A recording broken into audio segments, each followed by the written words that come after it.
welcome to listen and sleep. Allow yourself to stop right now. Let your shoulders drop. Feel how your body sinks into the surface beneath you. Let your breath slow down. There is nothing you need to do. Simply allow the inhale to come and the exhale to go. You are already here, and that is enough. Tonight, we will travel somewhere that few people approach with a quiet heart, into a tradition that is almost always misunderstood, into a word that nearly everyone has heard, and nearly everyone has heard something different. That word is Tantra. But before it is spoken again, allow a quiet question. A question that will stay with us through the whole journey. What if the most secret teaching of India is not forbidden rituals or magic, but a simple truth? That everything you see, hear, and feel right now is already a temple. And your body is the last of 112 roads home. Do not hurry toward an answer. Let the question simply rest nearby, like a stone warmed by the sun. We will travel together a long way to the root of the word Tantra, to the place where it has not yet been covered by either wonder or fear, into the valleys of Kashmir, where philosophers wrote on palm leaves by the light of oil lamps, to temples whose walls speak of life, not of prohibition, to a poet who walked barefoot through the snow and sang of what she saw, and to the night of Shiva, the night when the whole world stays awake in order to meet the silence.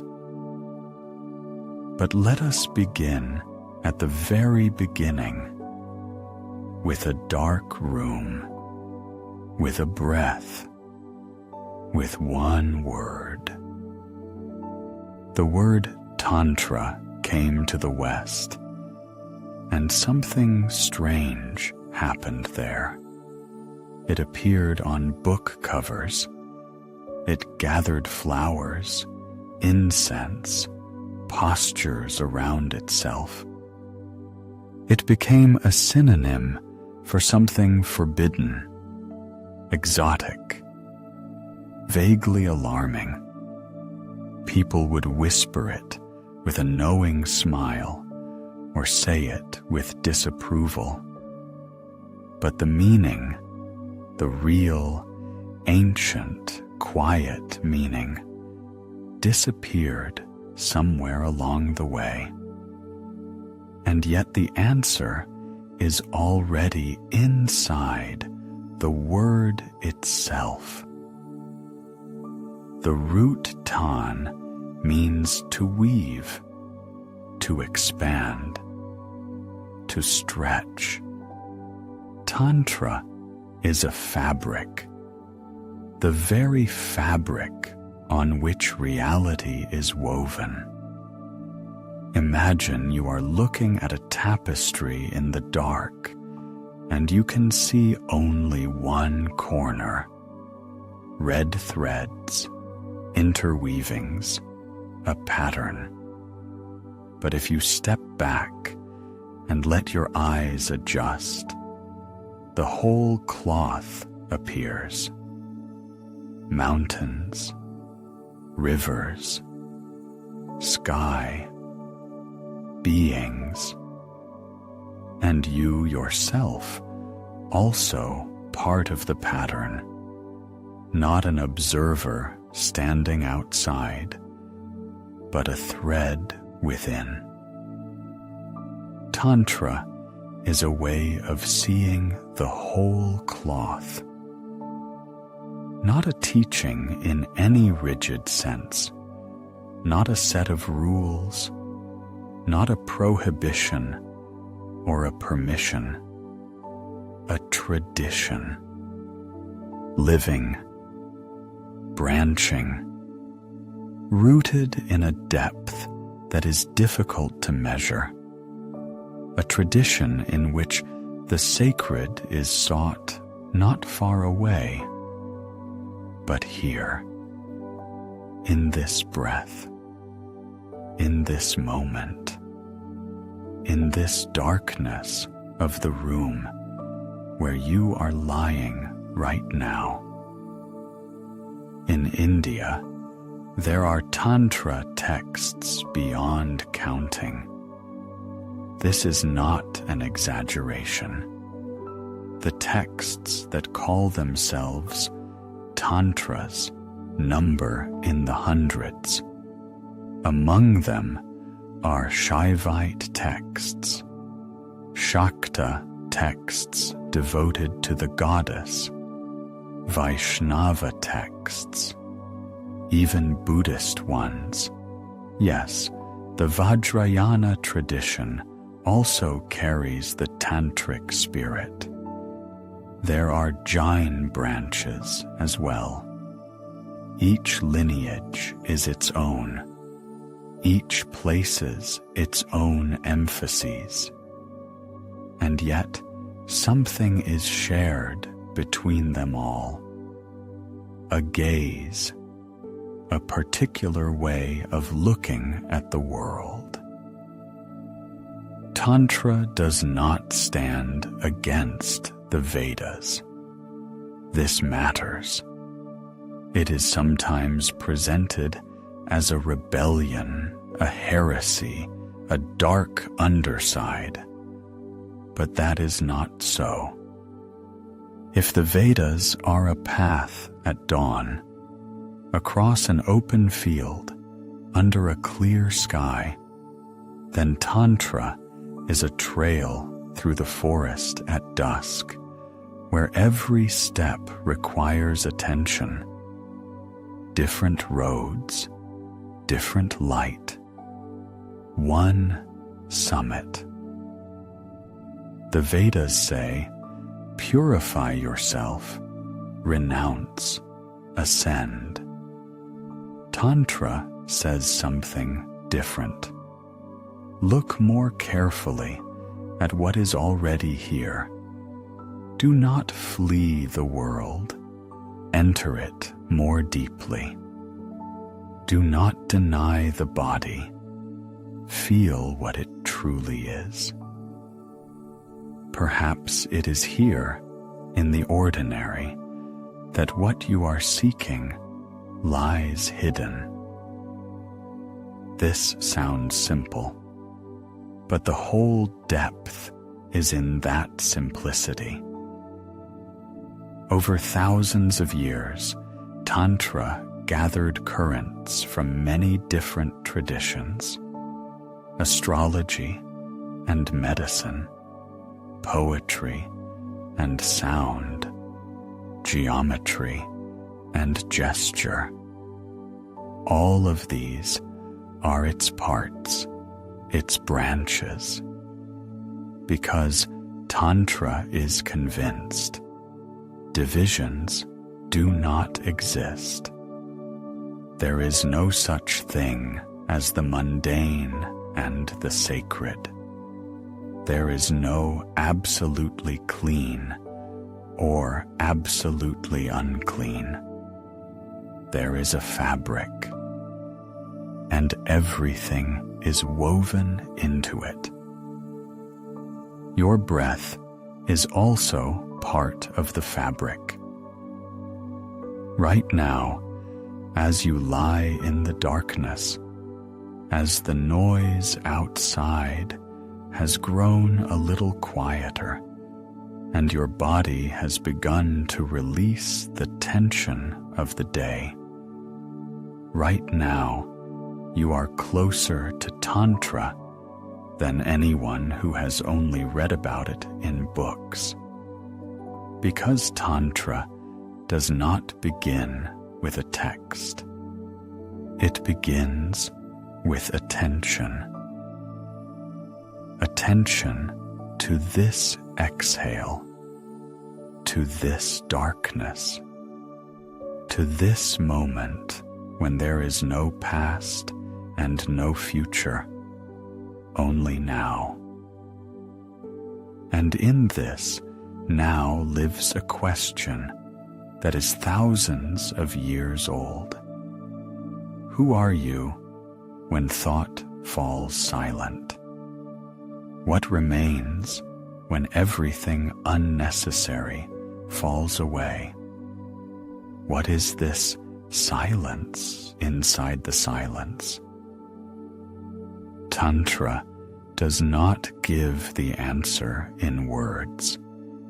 It leads you to the place where the answer can be felt.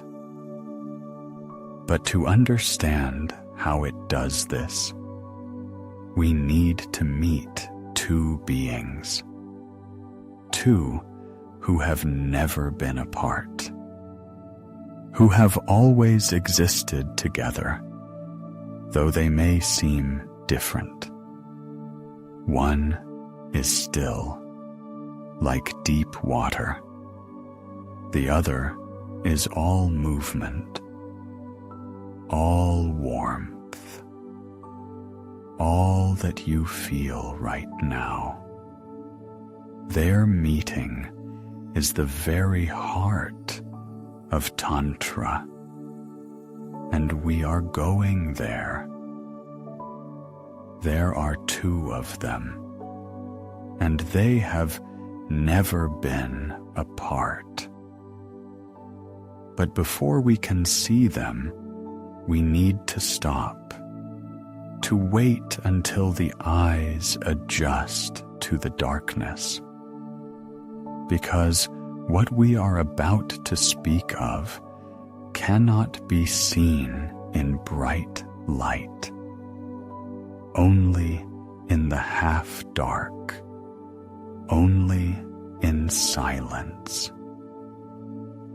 Imagine a Himalayan cave, not the one drawn on tourist postcards, a different one, deep, narrow, with frost on the stone walls that glitters if you bring a flame close. The air here is cold and heavy, almost tangible. Every exhale becomes visible, a small cloud of vapor that immediately dissolves into the darkness. Two beings live here. They have been sitting so long that they seem to be part of the mountain itself. One of them is almost motionless. He sits like a stone, like a cliff, like the very foundation of the world. His eyes are half closed. His breathing is so steady that it is unclear whether he breathes at all. This is Shiva, not the Shiva we once saw in the frantic cosmic dance, in the thunder of drums, in fire and movement. That Nataraja was dancing. This one is still. This is a different face of the same. Here he is pure presence, a witness without judgment, consciousness without content, the background against which everything that exists unfolds. Beside him is another. She is not sitting. She moves, just slightly, almost imperceptibly, but she moves. Her fingers touch his shoulder. Her breath is a little warmer. Her eyes are open. This is Shakti. And if Shiva is silence, she is the first sound. If he is space, she is what happens within it. Warmth, voice, gesture, the light of an oil lamp that trembles in the cold air. An ancient Sanskrit saying states it plainly. Shiva without Shakti is Shava, a corpse. The motionless without movement is dead. Space without events is empty. Consciousness without energy is mute. But she without him is a blind storm. Imagine a river without banks. It would spill across the field, wash away the soil, scatter into 1,000 streams, and be lost. Banks do not limit a river. They give it direction. They allow it to be a river and not a puddle. Shiva is the banks. Shakti is the river.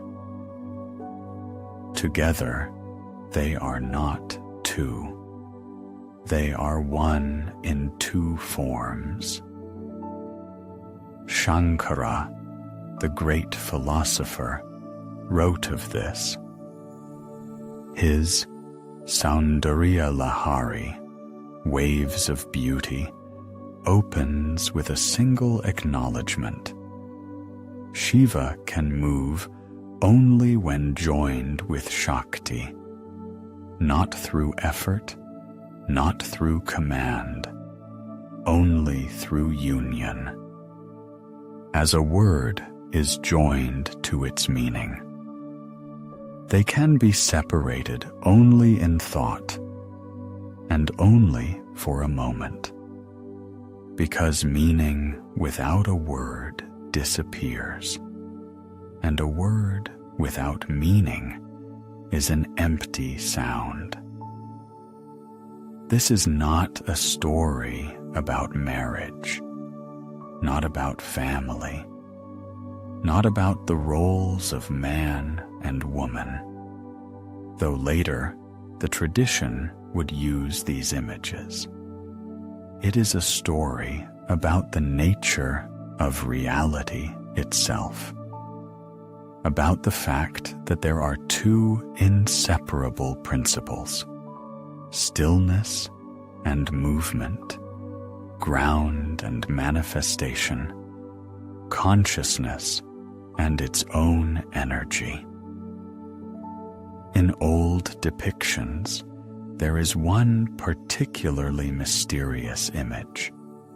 Shiva lies flat, motionless, and Shakti stands on him, on one foot. She dances, and beneath her feet a god sleeps. A first glance finds something troubling in this, but it is not violence. It is awakening. Only movement can wake what is still. Only Shakti can cause Shiva to become the world. Without her, he would have remained in the cave forever, infinite, quiet, empty. Without him, she would circle in the darkness without support, brilliant and lost. They do not need each other as props. They need each other as parts of a whole that was never divided. Sometimes this is hard to feel in words. It is easier in experience. Right now, in this darkness in which you are lying, there is something that does not move. Something that simply is, observes, is present. It is not a thought. It is not an image. It is what lies behind images. Quiet, steady. It was here before the words you were just hearing, and it will remain after. And alongside it, movement, the breath that comes and goes, sensations that shift a little, a thought that passes through and dissolves. This is also you. This is also here, alive, warm, changing. Shiva and Shakti, not there in a Himalayan cave. Here, in you, right now. The tradition says they were never separated. We simply did not know how to look quietly enough. The frost on the walls of that cave glitters. The flame in the lamp barely breathes. The two are silent, or perhaps speaking without words, in the language that is older than any language. And into this silence, a question enters, quiet as an exhale, almost inaudible. Devi turns her head and asks.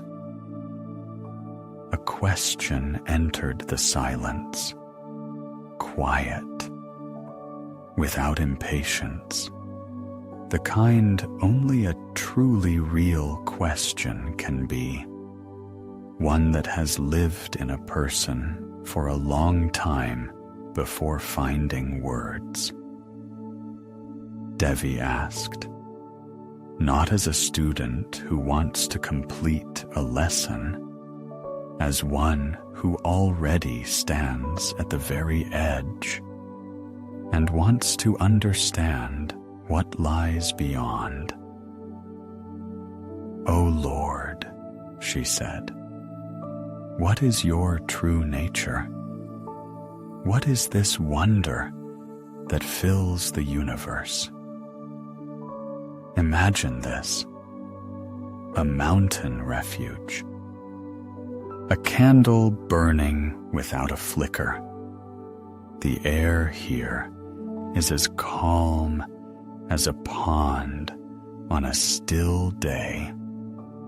Two presences in the darkness, one motionless like the cliff behind the wall, the other alive, warm, asking a question. And Shiva answered, not with one word, not with one teaching. He gave 112 answers, each one a tiny door. Behind each, a space you can enter right now.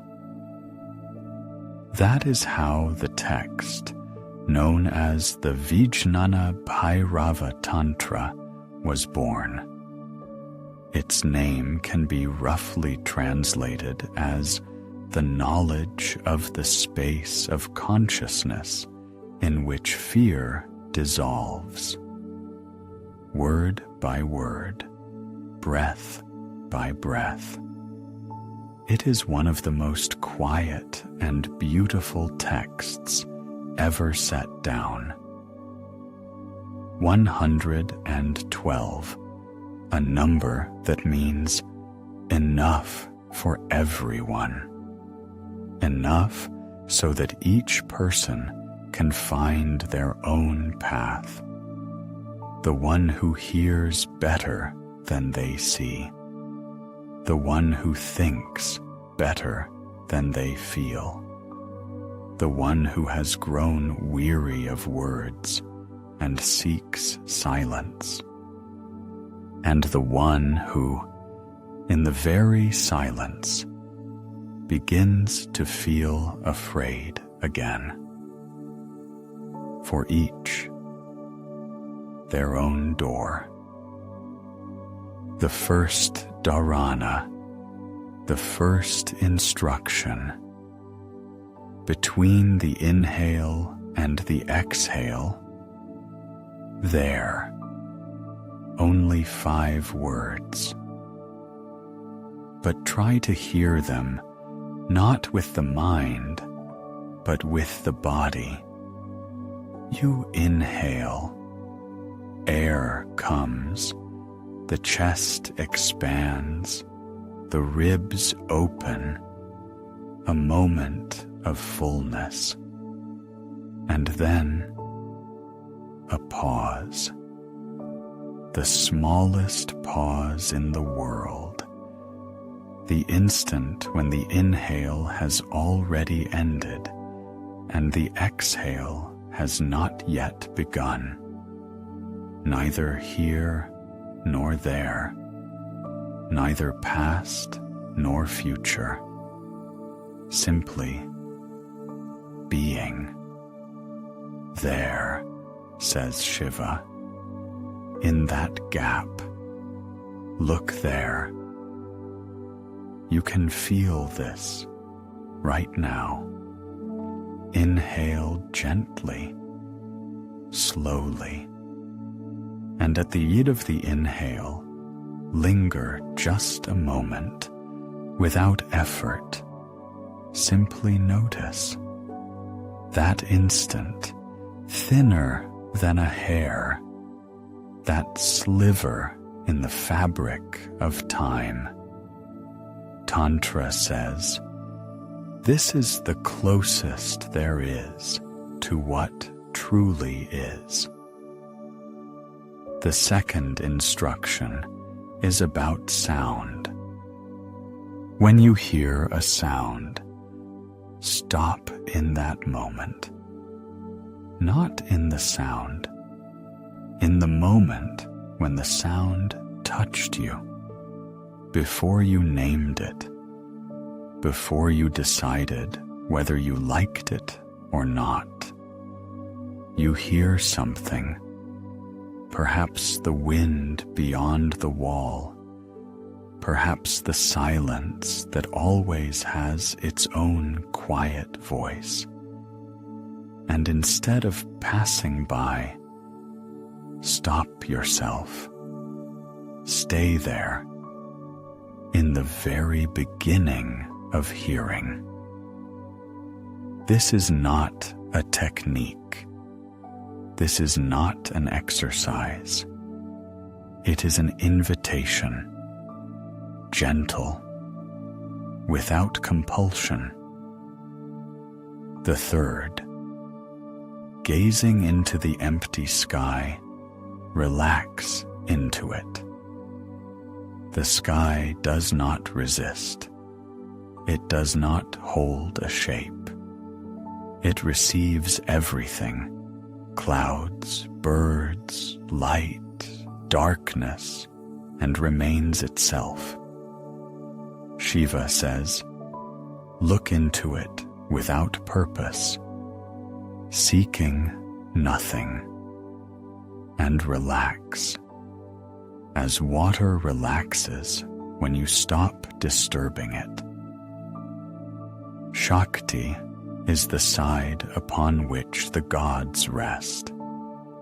We remember this from the ancient pair, from the very beginning. Without her, even the greatest force is motionless. And in the Vijnana Bhairava Tantra, this is especially clear. It is she, Devi, who asks the question. It is her voice that opens the space for the answer. Without Devi's question, there would be none of the 112 dharanas.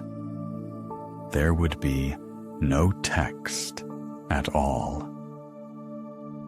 A question is also a form of Shakti, alive, warm, open.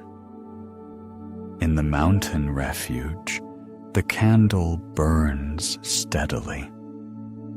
The darkness around it is not hostile. It is soft, enveloping, like cloth. Two presences sit in that darkness, and between them are words that will become 112 paths. Paths not into the mountains, not to a temple at the far end of the road. Paths inward, through breath, through sound, through gaze, through the pause between two thoughts. There is no need to renounce the world in order to find the sacred within it. No need to go into the forest. No need to lose anything you have. Only to pay attention. To stop for a moment longer than usual. That is the whole secret of the Vijnana Bhairava Tantra. It fits inside one breath. It is already here. You are lying in the darkness. Your body is heavy and warm. Your breath is quiet and even. You are already doing one of the 112 things this text speaks of. You simply are. In this moment, between one breath and the next. The candle in the mountain refuge burns down slowly. Devi is still listening. Shiva has not yet fallen silent. There are still dharanas he has not spoken, those that touch pain and joy and taste and warmth and waking in the middle of the night. But that was only one tantra, one of thousands. There, beyond the mountain refuge, beyond that quiet candle, stretches an entire forest of texts, vast, ancient, barely passable. And in that forest, there are not only the voices of sages. There are also manuscripts on palm leaves that almost no one has ever read. If the Vijnana Bhairava Tantra was only one tantra among thousands, then what are these thousands? Try to imagine a forest, not just any forest, a dense, ancient one, where the trees stand so close together that daylight barely filters through the canopy, where every path leads somewhere, but nowhere you can know in advance. And there is no single person who has walked them all. Such is the ocean of tantric texts. They number in the hundreds. Some say thousands. No one knows the exact count because there is no exact count. Some manuscripts were burned. Some rotted away from moisture and time. Some still lie in clay vessels in the dark storerooms of old monasteries, never opened. The Kularnava Tantra, the Maharnirvana Tantra, the Shiva Sutras, the Spanda Karikas, the Tantra Loka. Each of these names is like the name of a distant mountain peak, one you can see from far away, but climbing it takes a lifetime. And there is not one peak, not 10. Tantric texts were divided into several great streams. Shaivite texts, where the center of everything is the still consciousness of Shiva. Shakta texts, where the power and energy, Devi, stands at the forefront. Vaishnava texts, the other bank of the same river. And there were Buddhist tantras and Jain ones. Each stream had its own rivers, the rivers their own tributaries, the tributaries their own streams. But how does one read what was not written for everyone? This is where one of the most remarkable features of this tradition begins. Many tantric texts are not written in ordinary language. Scholars call it Sandhabhasha, translated, the twilight language. A language that lives on the border between light and darkness, between direct meaning and hidden meaning. The word for the lotus flower in Sandhabhasha can mean a particular place in the body. The word moon can point to the inhale, the word sun to the exhale.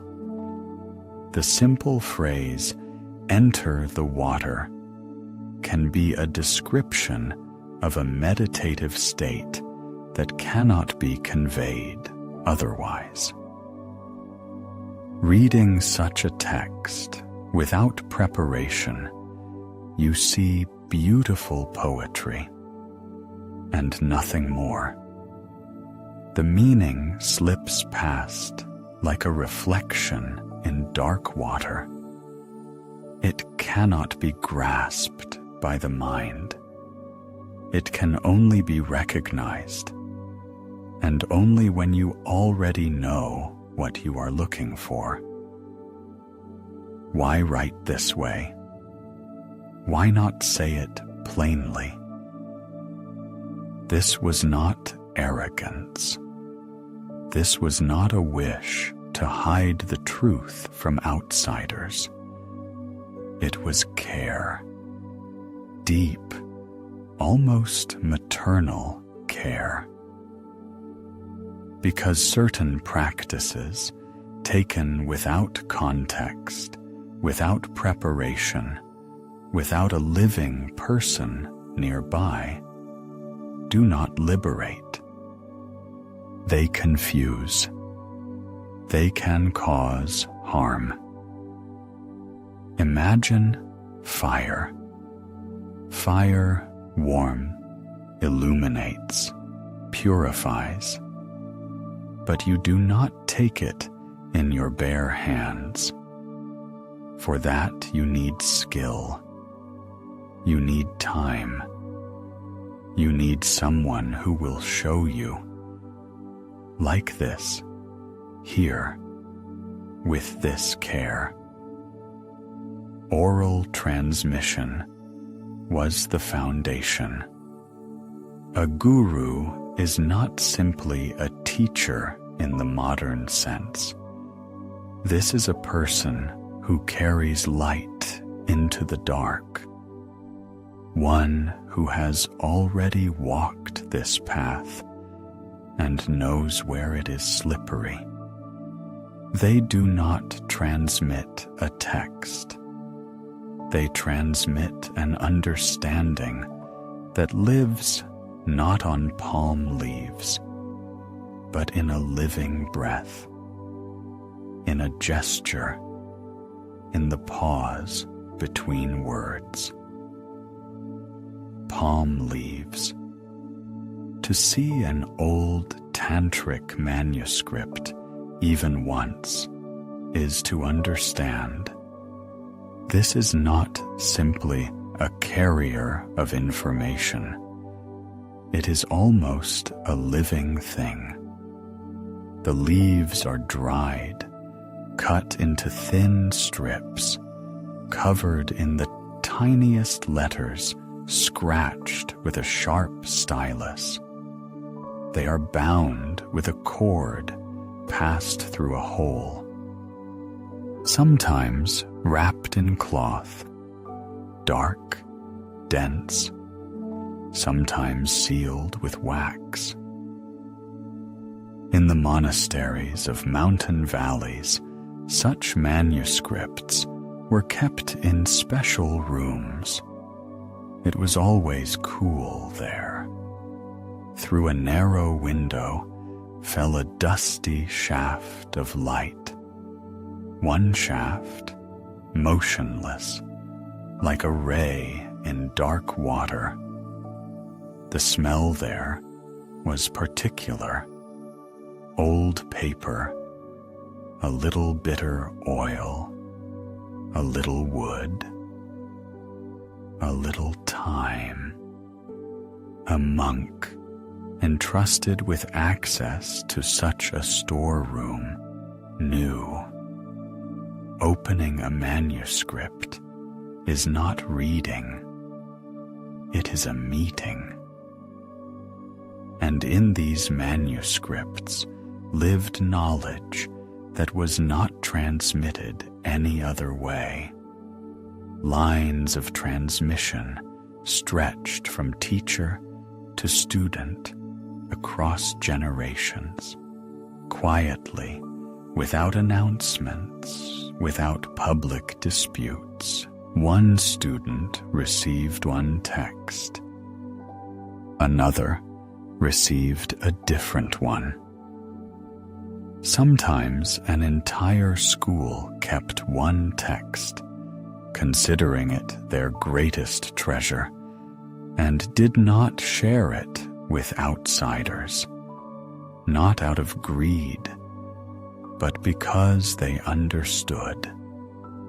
To a stranger, it would bring no benefit. The time must come. The teacher must be near. And so it went. Centuries. Texts moved with people from valley to valley, from monastery to monastery. Sometimes they were hidden during wars. Sometimes the sole keeper died before he could pass them on, and the knowledge went with him forever. Perhaps this is the special nature of Tantra. It was never meant for all of humanity at once. It was meant for one person on one night, for a meeting, for the moment when everything inside had ripened, and then a word written many centuries ago on a dried leaf would suddenly open, not because it had become clearer, but because you had become different. And in this forest of texts, in this quiet ocean of manuscripts across the centuries, one person finally resolved to go deeper than the others, not to take possession, but to gather into one what had been scattered. His name was Abhinavagupta, and about him more now. Kashmir. This word itself is like a sigh, long, quiet, a little sad, a valley cradled between two ridges, between snow and snow, between sky and the reflection of sky in water. Here the mist stays longer than the dawn. Here the air smells of saffron and pine, and that smell never leaves. It remains like the memory of something you have never seen, but somehow recognize. It was here, into this valley, that toward the end of the 10th century came the man who attempted to read everything. His name was Abhinavagupta. The name is compound, like the man himself. Abhinava, new, renewed, alive. Gupta, hidden, secret, guarding, the renewed guardian, or the guardian of what is new. It is hard to say which is more precise. He lived from roughly 950 to 1025. A philosopher, poet, musician, tantric. One of the few people in history who seem to have contained several lives at once. He studied under 6 different teachers, not because he was inconstant, but because one teacher cannot give everything. One knew the right-hand Tantra, another the paths of sound and mantra, a third the subtle work of attention. Abhinavagupta moved from one to the next, as one walks along different banks of the same river, trying to understand which is closest to the water. The valley of Kashmir at that time was a particular place, not simply beautiful, particular because of thought. Scholars gathered here from different traditions. Here people were not afraid of difficult questions. Here they argued calmly, without hidden bitterness, because they understood truth belongs to no one. It is shared, like this air, like this mist. Imagine a morning in that valley. The early light has not yet reached the bottom of the gorges. It rests only on the peaks, on the snowy summits of the Pir Panjal range. They blush slowly, as if reluctantly. Below, in the mist, shikara boats drift, narrow, elongated, almost invisible. On the shores of Dal Lake, reeds, a silence so deep you can hear a bird land on a branch. It was in this silence that Abhinavagupta wrote. His major work is called Tantraloka, the light of Tantra. 37 sections, thousands of verses. This is not simply a book.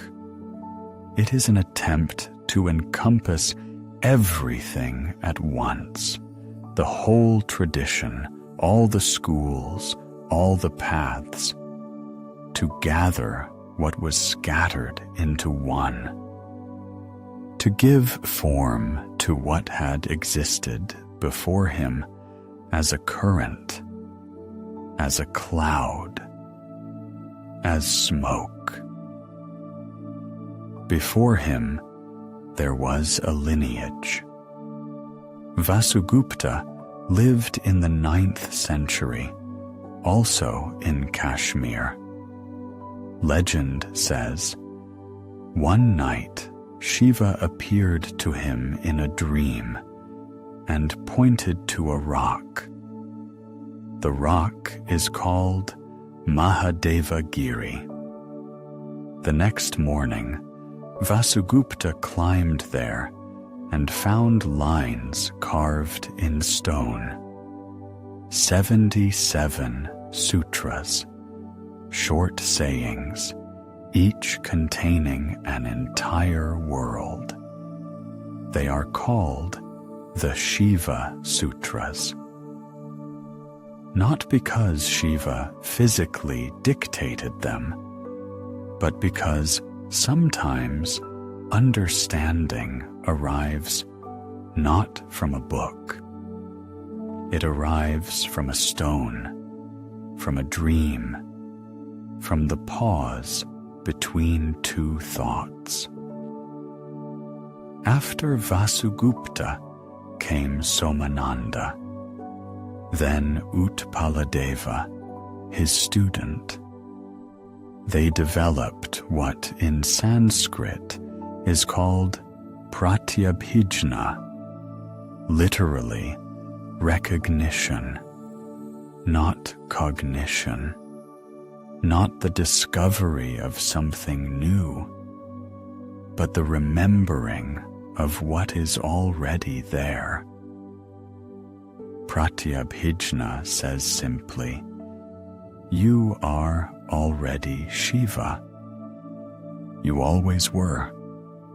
Nothing has changed, and nothing needs to change. But you have forgotten. You look through the film of a small self.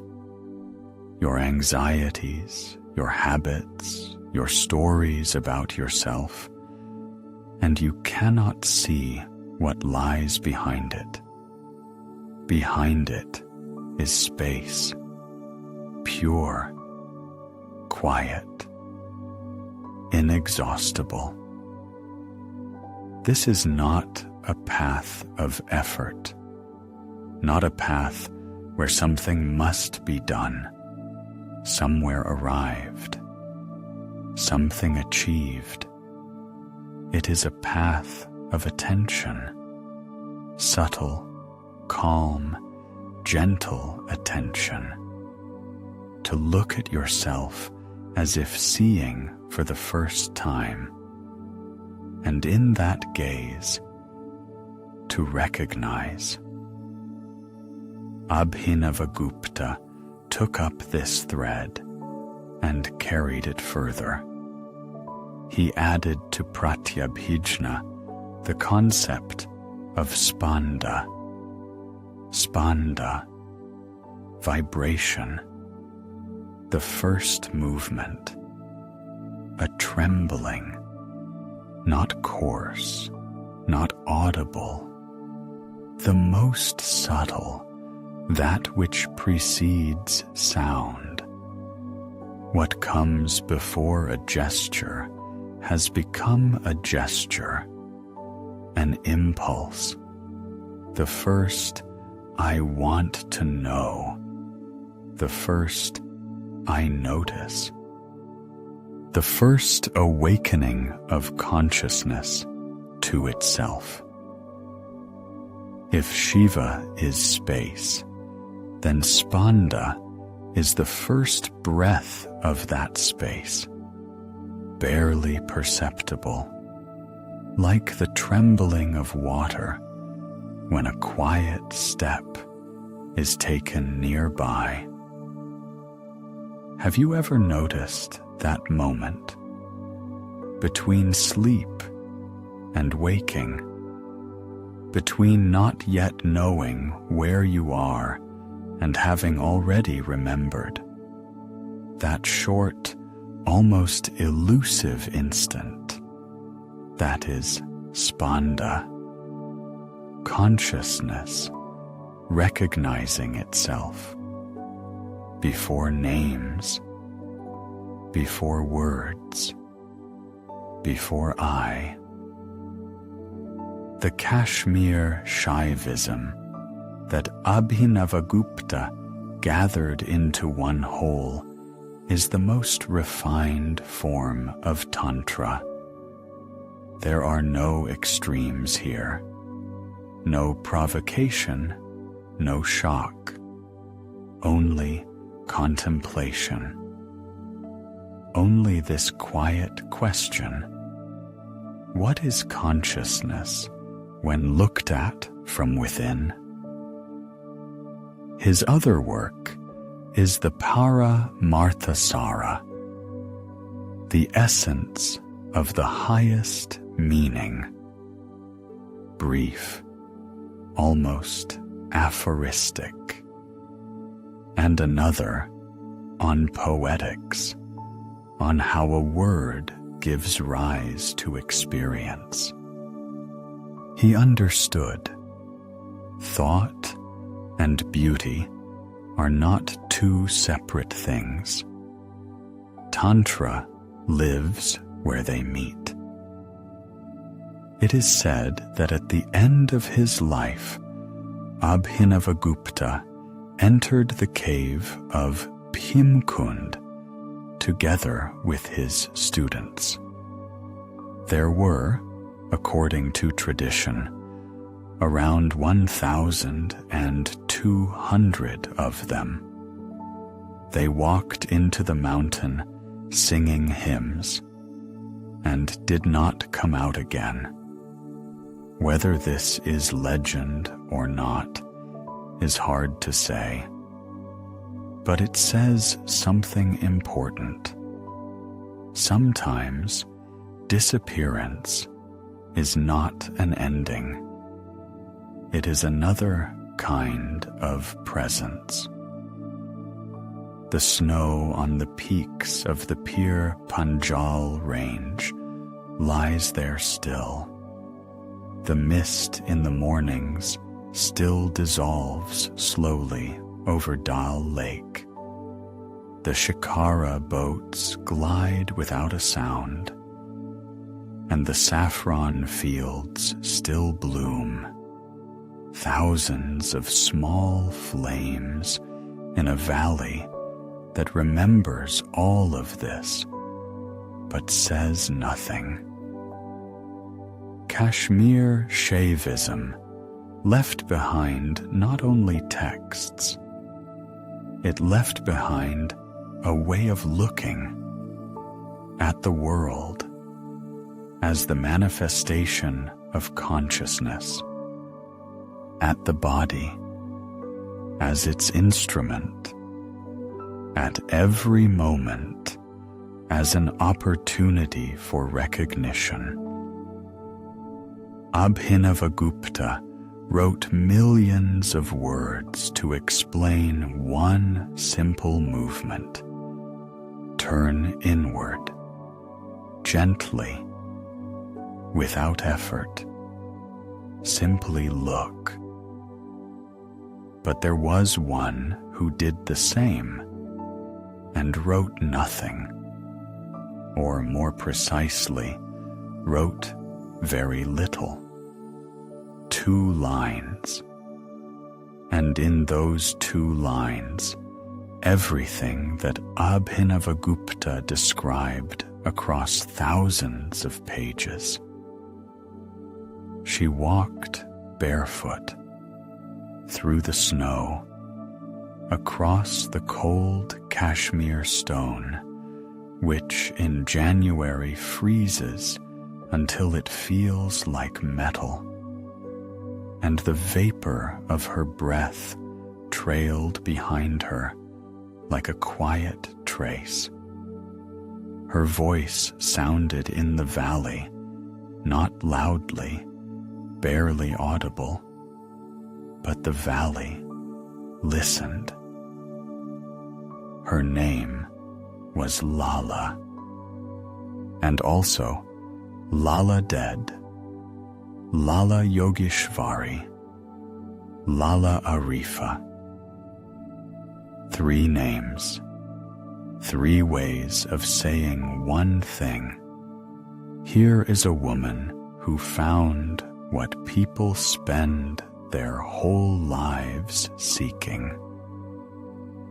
When she was 16, she was given in marriage. The house turned out to be foreign in the deepest sense. Her mother-in-law was cruel, one of those who knows how to cause pain quietly, invisibly, every day. Lalla was silent. She endured. But something inside refused to agree.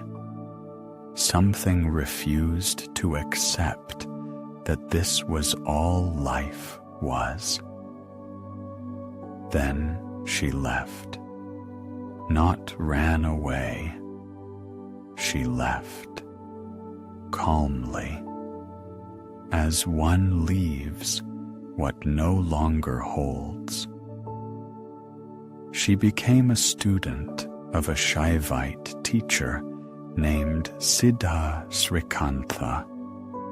He taught her to see Shiva not in a stone idol, but in the space between the inhale and the exhale. Not outside, inside. She listened. She practiced. And then she left him too. not because she was disappointed, but because the lesson had been learned. And she began to wander through the valleys of Kashmir. Snow peaks surrounded her on all sides. The Pir Panjal ranged to the west, heavy, slow, like a thought of eternity. A high gray sky, the smell of cold air, and somewhere far away, smoke from a village hearth. Shepherds led yaks into the mist. The bell on a yak's neck rang and was gone. Lalla moved through this world with almost nothing. They say that sometimes she wore nothing at all. But in that nakedness, there was no defiance, no madness. There was complete transparency before what is. No shame, no wish to conceal or adorn. Only presence, only this sky, this snow, this silence between two inhales.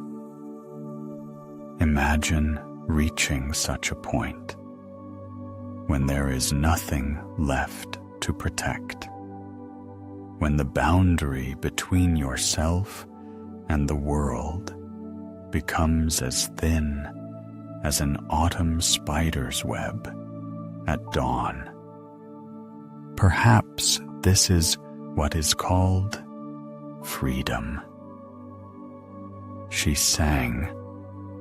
She always sang. Poems arose in her on their own, like water from a spring, short, 4 lines each. In the Kashmiri language, in simple words. They are called Vox. We have already seen how one inner action can change everything. A quiet, elusive movement at the very core. The Vox of Lalla are also an inner action, only quieter still, only closer. Here is one of them, carried down through the centuries. Its meaning is this: I looked for Shiva and saw Shakti. I looked for Shakti and saw Shiva, and understood they are one. That is the whole teaching. 2 names, 1 essence. What Abhinavagupta wrote thousands of pages to explain, Lalla placed in 2 lines. And this is not simplification.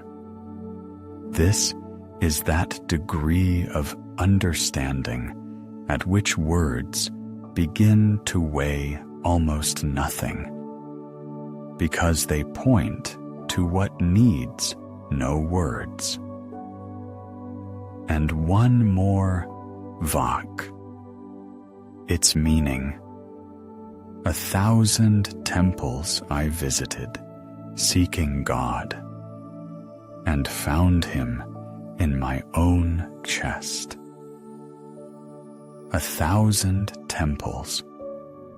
This is a path that many know, seeking outside what lives within, circling the world, looking through every door, asking every stranger, and returning empty-handed. until one day you stop and discover that it was here all along. The shepherds of Kashmir know these poems by heart. To this day, after 6 centuries, illiterate shepherds who have never read a single tantra carry this woman in their memory.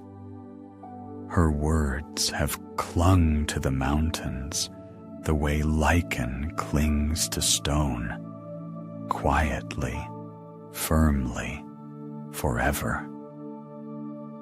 Because she was not speaking about Tantra, she was speaking about what everyone feels but cannot name.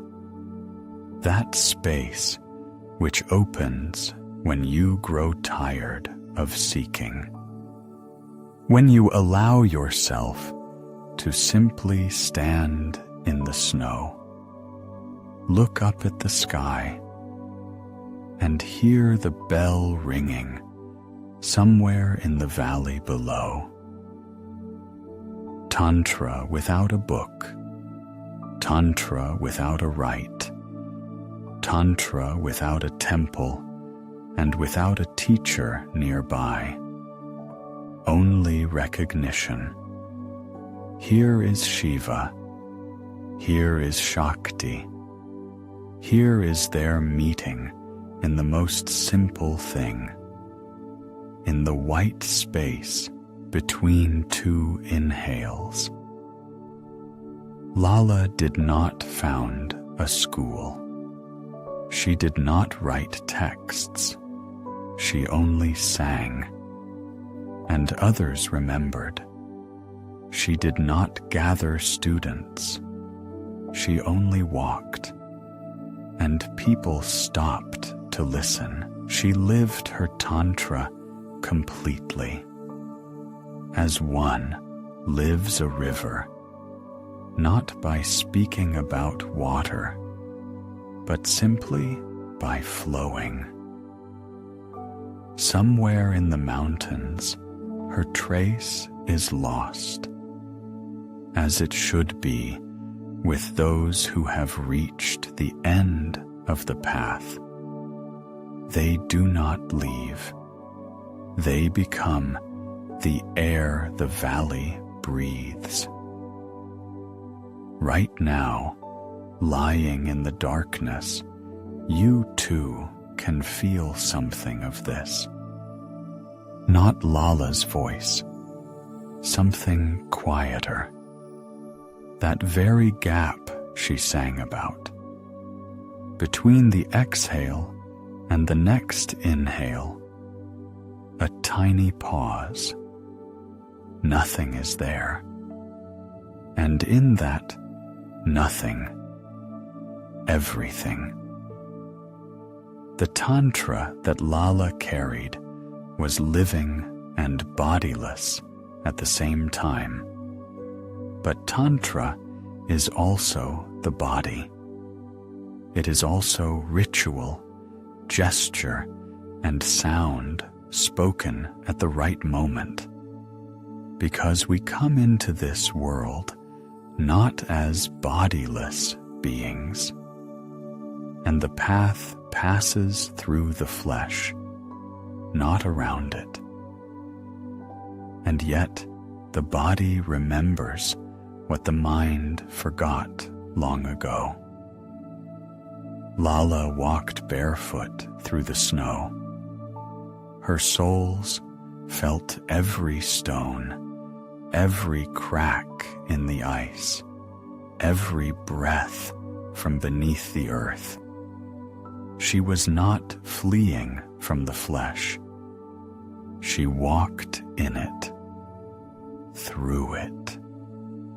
She knew what Tantra had known long before any books or words.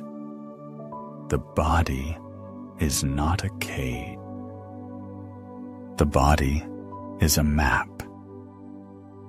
Imagine a map you carry in yourself at every moment. Not one drawn on paper and kept on a shelf. A living one, warm, breathing.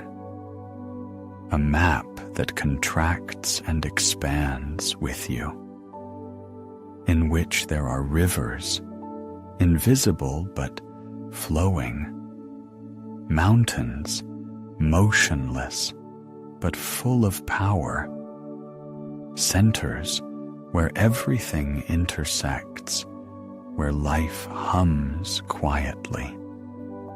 Tantra called this the subtle body, not an invention, not a metaphor, a way of describing something too alive to fit in an anatomical atlas. You are lying right now. You feel the weight of your body on the bed. That weight is worth noticing. It is not a burden. It is grounding. The earth holds you. Your body is between two worlds. Below, soil, support, density. Above, darkness, openness, the breath of the night. And inside this body, a space that Tantra described with care, almost with reverence. At the very base, do not hurry there in thought. Simply know, a power is resting. It has been here for a long time. It waits, not because it is held, but because its time is a special one.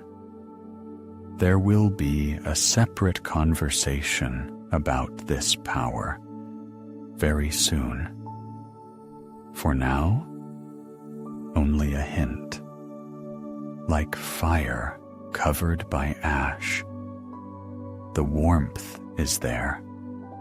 The flame sleeps. And at the very top, spaciousness, not a place, not a point, a state, the space of consciousness that does not narrow, does not rush, does not fear. It simply is. Like sky above the mountains, like the darkness of this room around you right now. Between them, a staircase, steps, passages. Tantra spoke of each one with care and respect. That too is a separate conversation, and it will come in its own time. Not tonight.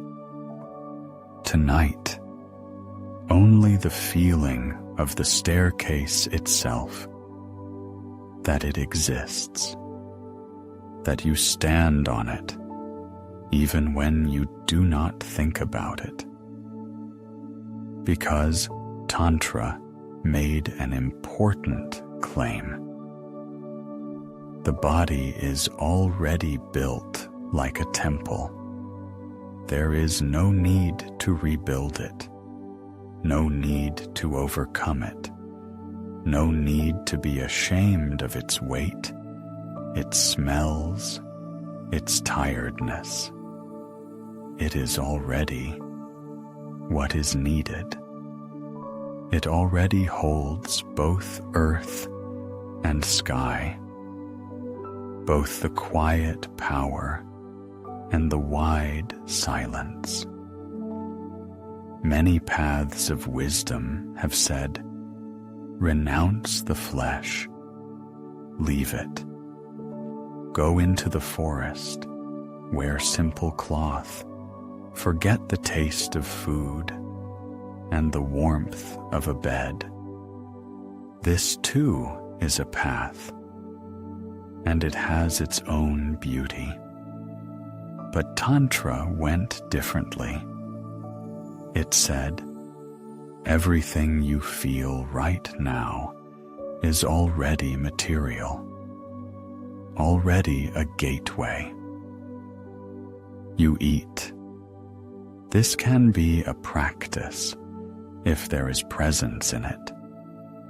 You breathe, and every inhale is already an offering, if you notice it. You fall asleep, and this too is not a departure, not a loss, but a particular movement inward that the body knows better than any teacher.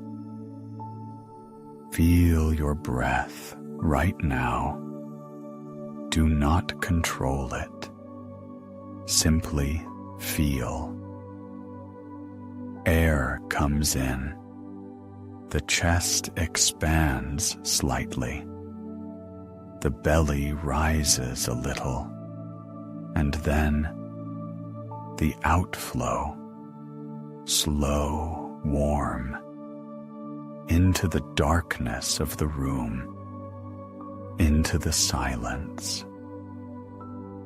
Tantra called this a small puja, a small offering.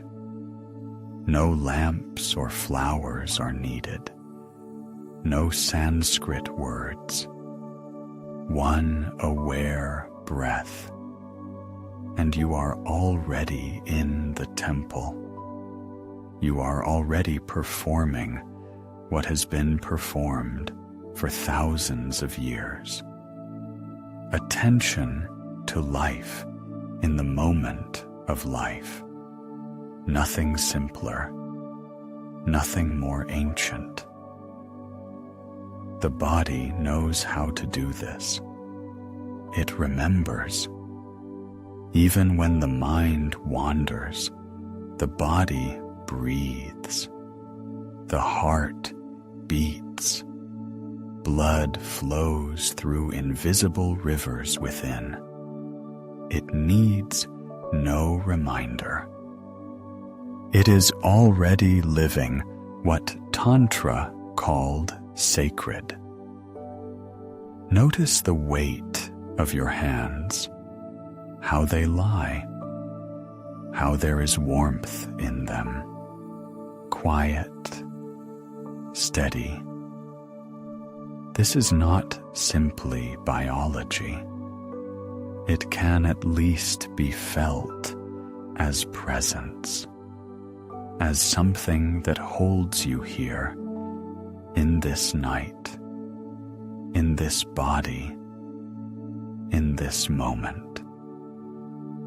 Tantra did not ask for proof. It asked for attention.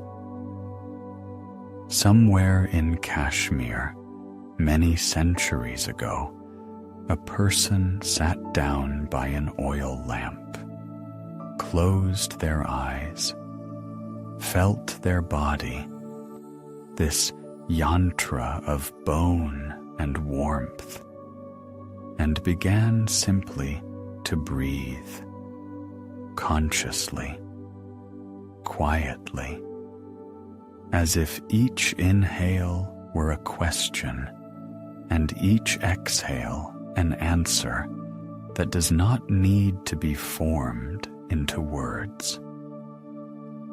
You are doing the same right now, in the darkness, in bed, in your temple, which is always with you and which no one can sell, transfer, or take away.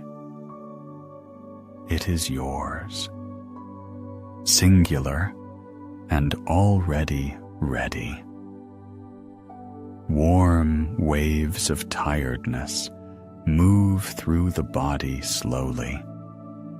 This too is the movement of Shakti. This is her laying you down, not by force, gently, as one lays down a child, knowing that in the morning it will rise again, will be hungry and noisy and alive again. But now it is time for silence. The body is grateful for this. It has been waiting a long time for you to finally lie down and allow it to simply be. That is all Tantra asked of this night.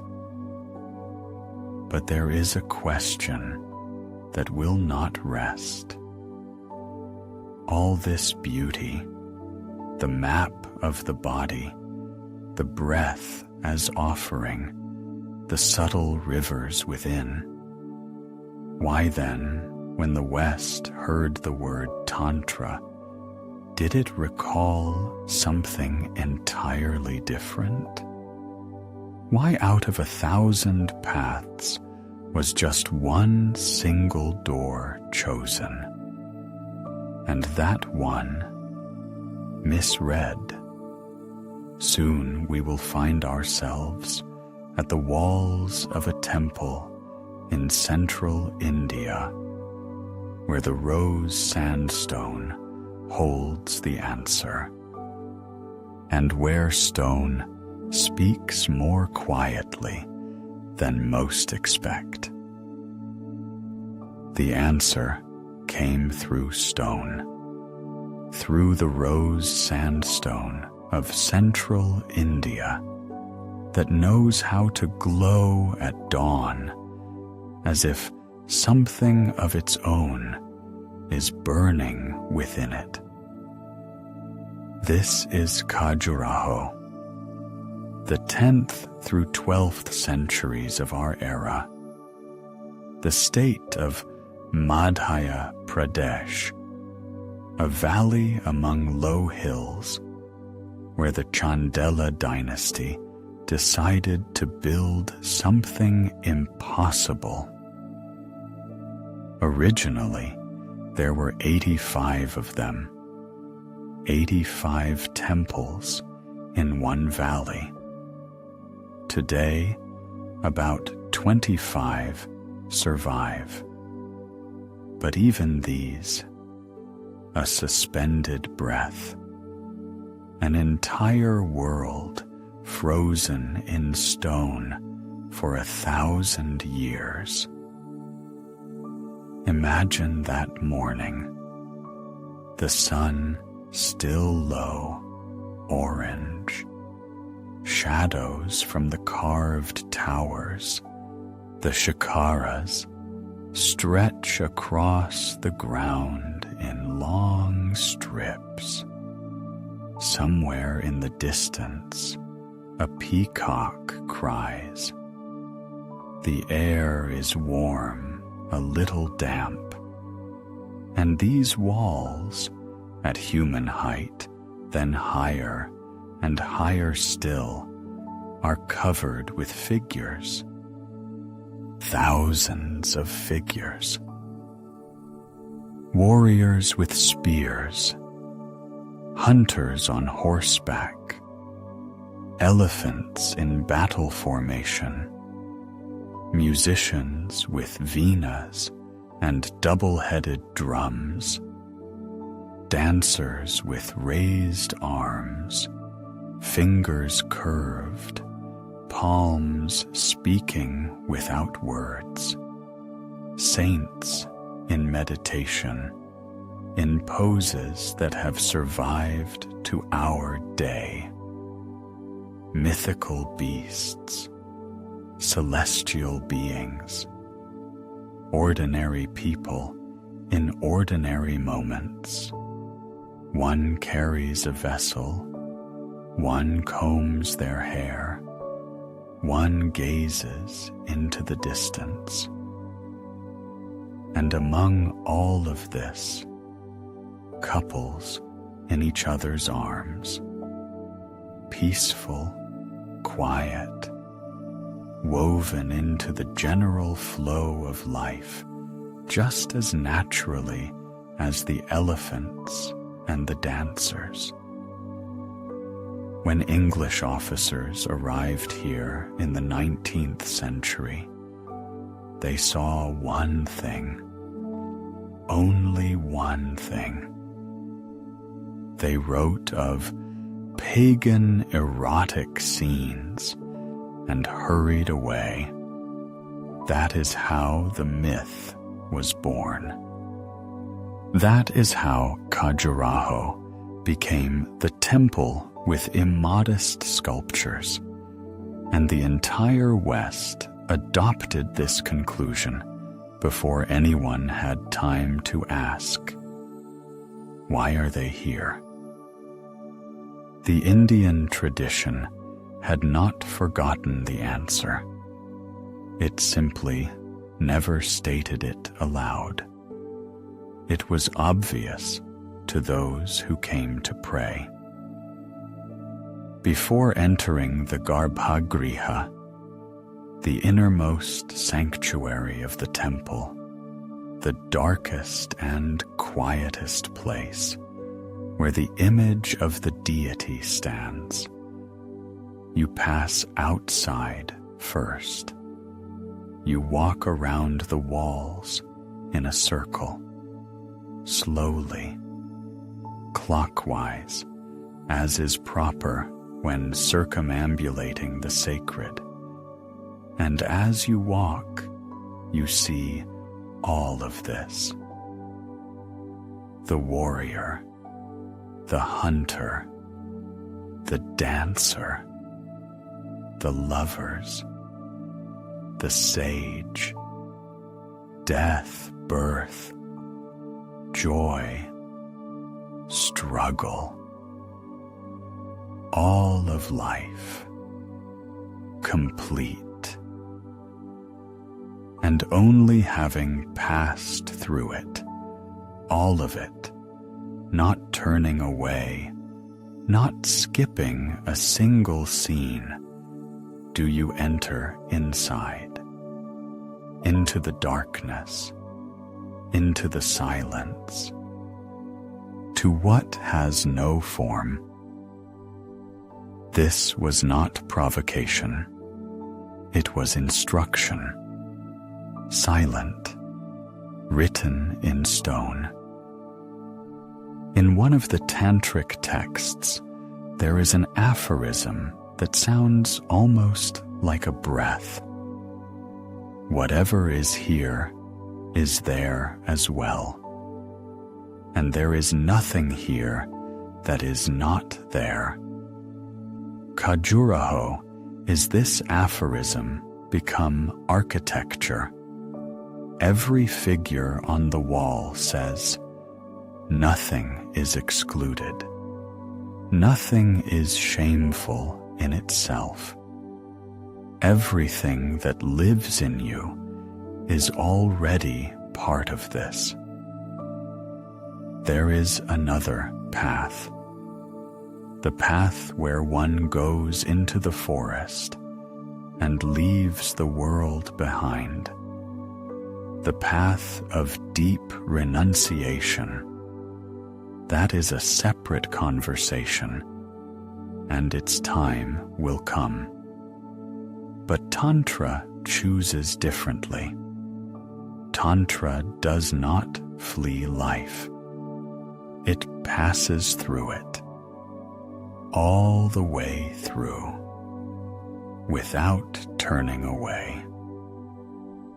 Look at these figures differently, not through the eyes of one who is seeking scandal, but through the eyes of one who understands the map. Outside, the commotion of the world. Movement, struggle, desire, law, laughter, tears. All of this, Shakti, the very energy that weaves the fabric of reality. Inside, stillness, silence, presence without form, Shiva, and the temple as a whole. That is the meeting. Outside, life lives. Inside, the witness of life. You move from one to the other, not denying the first, not fleeing it, but bringing it with you and leaving it at the threshold. The morning sun climbs higher. The shadows on the carving shift. What an hour ago seemed flat suddenly acquires depth. The folds of cloth, the curve of an arm, the tilt of a head. The stone breathes together with the light. The figures seem to move slightly, or perhaps it is your gaze moving, accustoming itself to seeing more. Here is a dancer. Her arm is raised in such a way that between her fingers there is emptiness. This too is part of the gesture. Not only the hand, but the space between the fingers. Tantra taught precisely this, to see both what is present and what is absent, form and the space around form. Here is a warrior. He looks ahead. His body is taut. But in that tension, there is not rage, but concentration. The same concentration as in the pose of the meditating figure nearby. A different form, one essence. And again, the couples, quiet, like everything else, woven into the common flow, no more and no less than the rest. Life in its fullness, not one element crossed out, hidden or condemned. For 1,000 years, this stone has been silent and speaking at the same time. Silent, because words are unnecessary here. Speaking, because everyone who walks along these walls slowly enough can hear. Perhaps you too hear something like this right now, lying in the darkness, in the silence, where the whole outer world has already drawn back a little. You passed today by many things, small, varied, not all of which seemed important, but they were. They were all part of the day, part of life, and you carry them with you here into this darkness. And here they can simply be released. Without denying, without shame, simply released.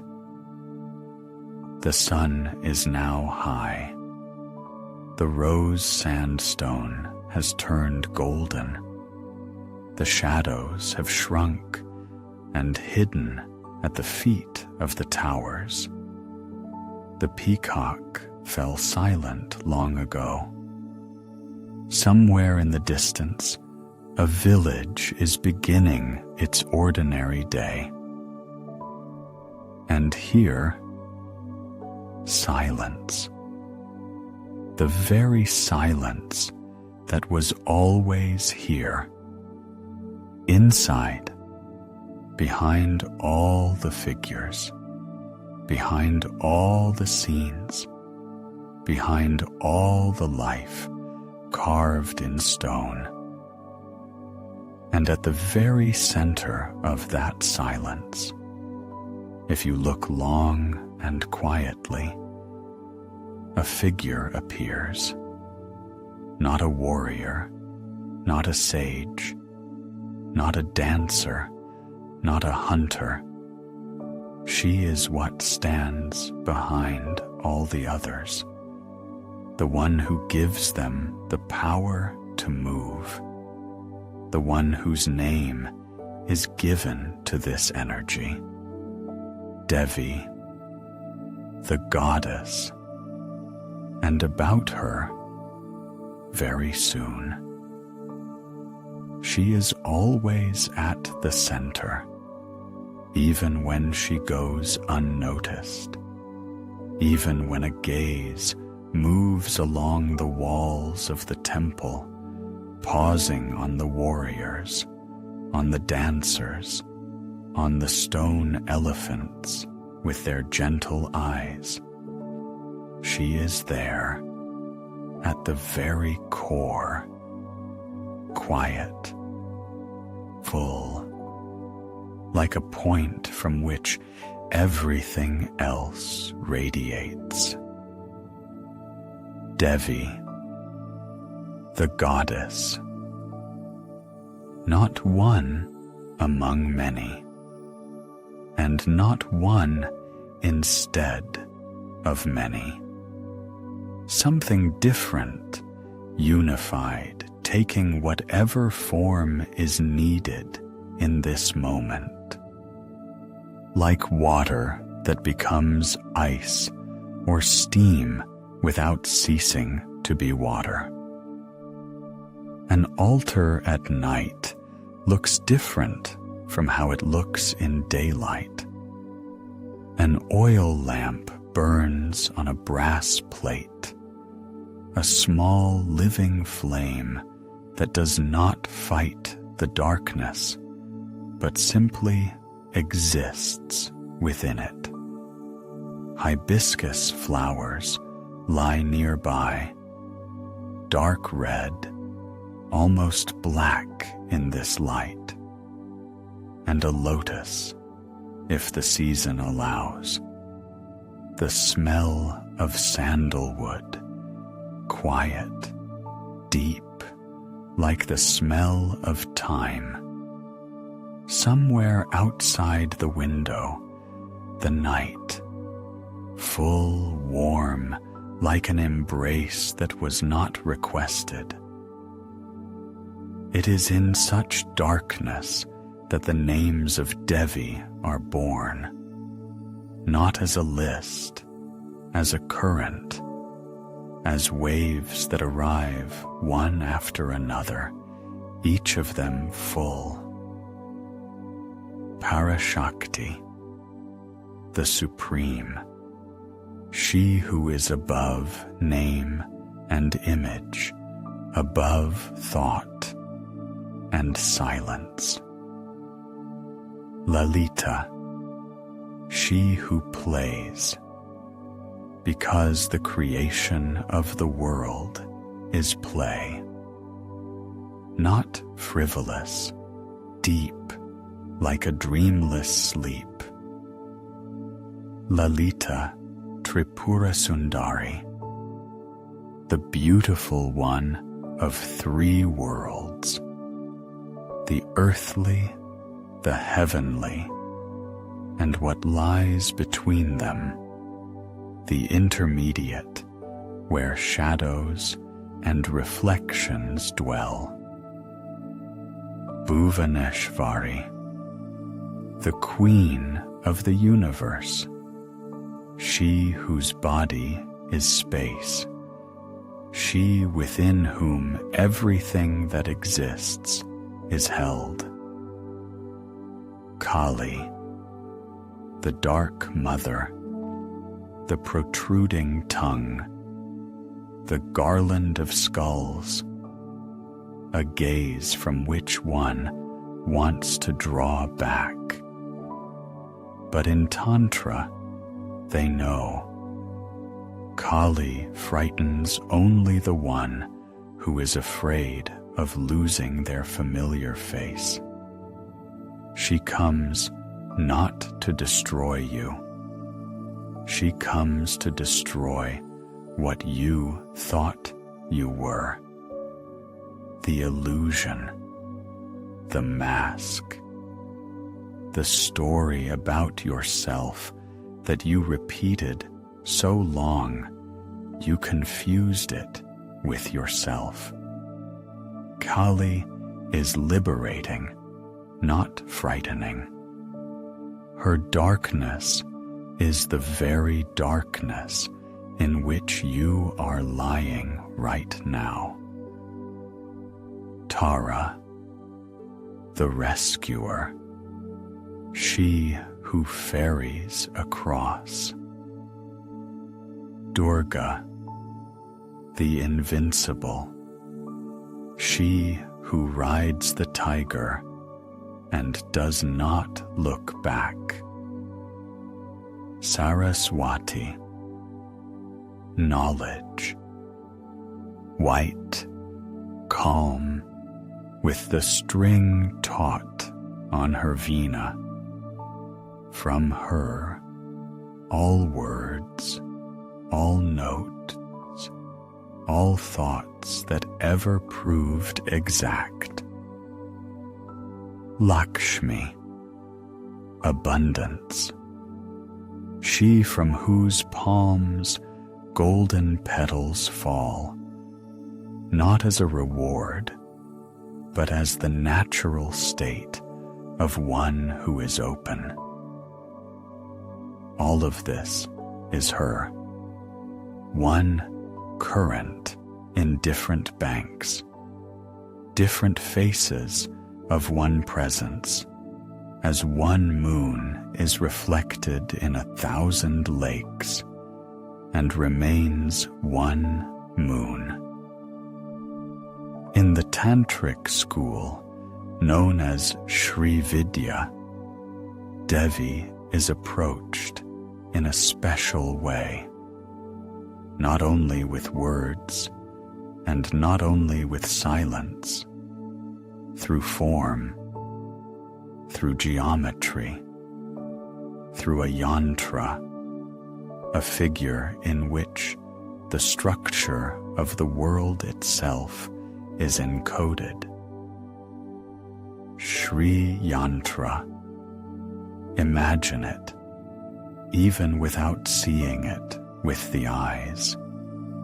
9 triangles interlaced with each other, 4 pointing upward, 5 pointing downward. They do not simply intersect. They create between themselves new spaces, new angles, new possibilities. Around them, rows of lotus petals, 8, 16, and one more, the outer square with 4 gates through which the 4 directions of the world enter. And at the very center, a point, the bindu. It is almost invisible. It cannot be drawn with a pencil. A pencil is too thick, too coarse for this. Bindu is not a place. it is a state, the point of collapse in which there is no space, no time, no self, and no other. From it unfolds everything you see. To it, everything returns. Sri Yantra is not a decoration, not a magic sign for good fortune. It is a map of the universe in which you are also located, not on the outside, but within. Every line is one of the paths. Every point of intersection is one of the states of consciousness. And somewhere among these 9 triangles, there is a place that corresponds to where you are right now. Perhaps you are right there, in one of these quiet intervals between the lines, where it is dark, warm, and almost nothing is required. In Tantra, there is an understanding that seems strange at first. The feminine principle is not one side of 2, not a half, not a complement to the masculine. It is that through which anything manifests at all, the fabric on which the world is embroidered, the medium in which everything else occurs. You hear something. That is Shakti. She moves in the ear, in the air, in the sound. You see something. That is Shakti. She unfolds in the light, in color, in form. You breathe. That is Shakti. She lifts the chest, lowers it, does this again and again, night and day, while you sleep and while you are awake, without effort on your part, without permission. And when you fall asleep, she quietly releases you, allows the body to grow heavy, the thoughts to blur, the border between self and darkness to dissolve. This too is her action, tender, precise, like a mother who knows when a child simply needs to sleep. In Tantra, there is one more quiet secret connected with Devi. It lives in the sounds themselves. In the letters of the Sanskrit alphabet, some 50 signs, Tantrikas saw 50 powers of the goddess. They are called matrikas, the mothers. Each letter is not simply a way to write a word. It is a subtle vibration, one of the forms of her presence in the world. Language is her body. Speech is her breath. Every word spoken aloud. That is her, taking on the form of meaning. This is why in Tantra sound is treated with such care, not because there are prohibitions, but because they understand. Whatever sounds is alive. The oil lamp on the altar flickers. The flame shifts slightly, not from a draft, but of its own nature. Light slides along the brass, along the edge of a flower, along the ritual mirror in the corner. In that mirror, a faint gleam, almost nothing. But if you look for a long time, you begin to make out not your own reflection, but something else, something that was always behind.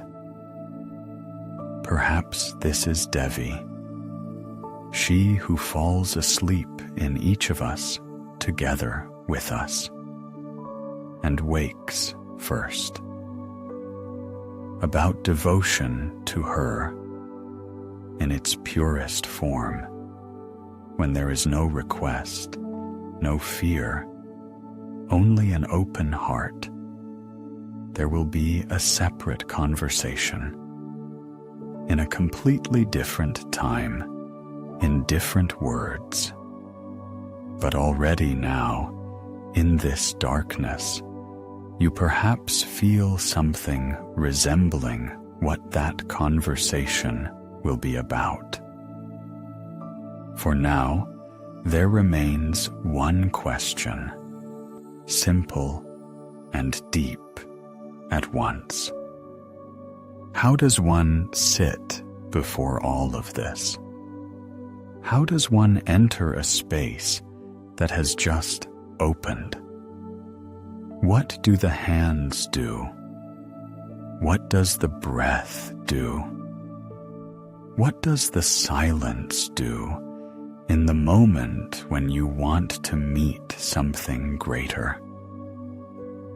The last part left one question open, a simple, almost childlike question. Where does one begin?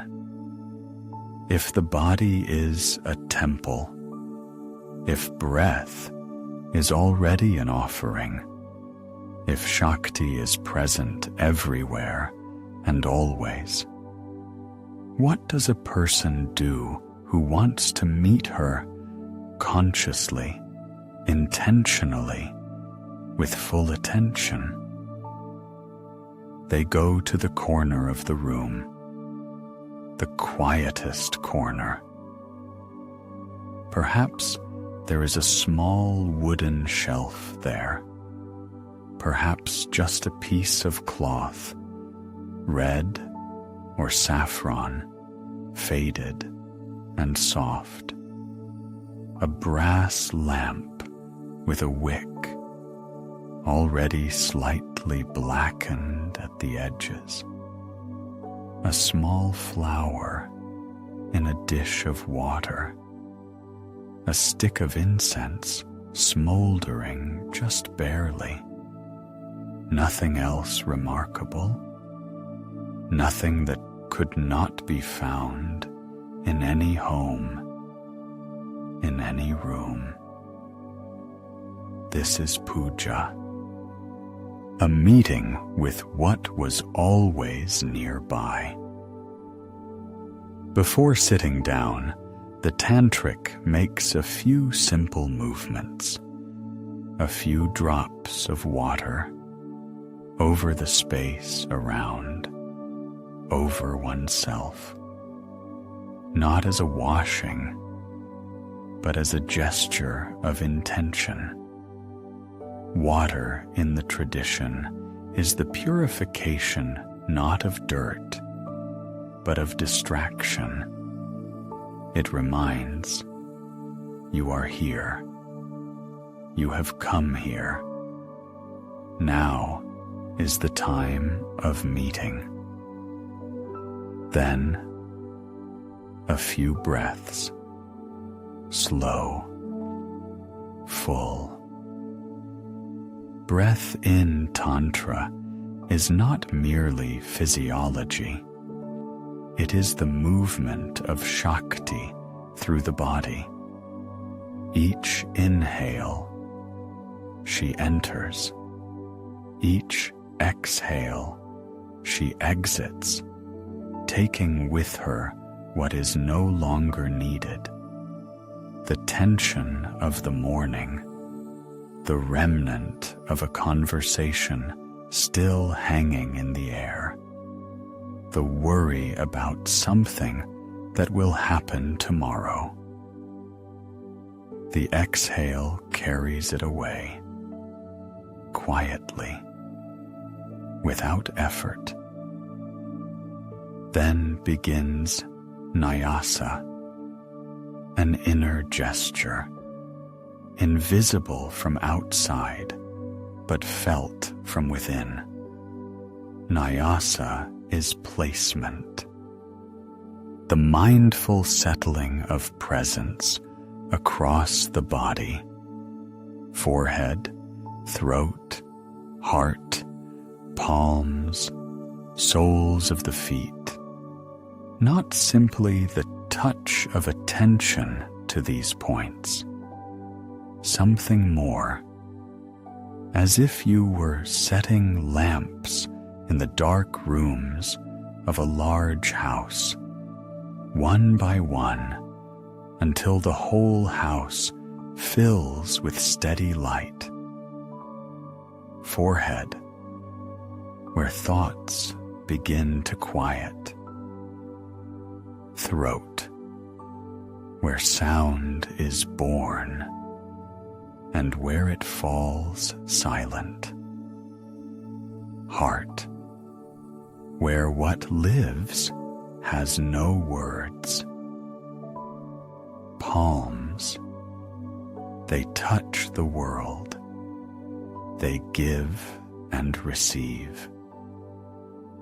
Soles of the feet, they hold us on the earth in the most literal sense. Nyasa tells the body, you are wholly here right now. Not part of you has been distracted. Not part has gone somewhere into the past or future. All of you, completely. And then, Bindu, the point. The place between the eyebrows where in the Indian tradition, quiet attention gathers. Some call this the third eye, but that is an explanation from outside, for those who look from without.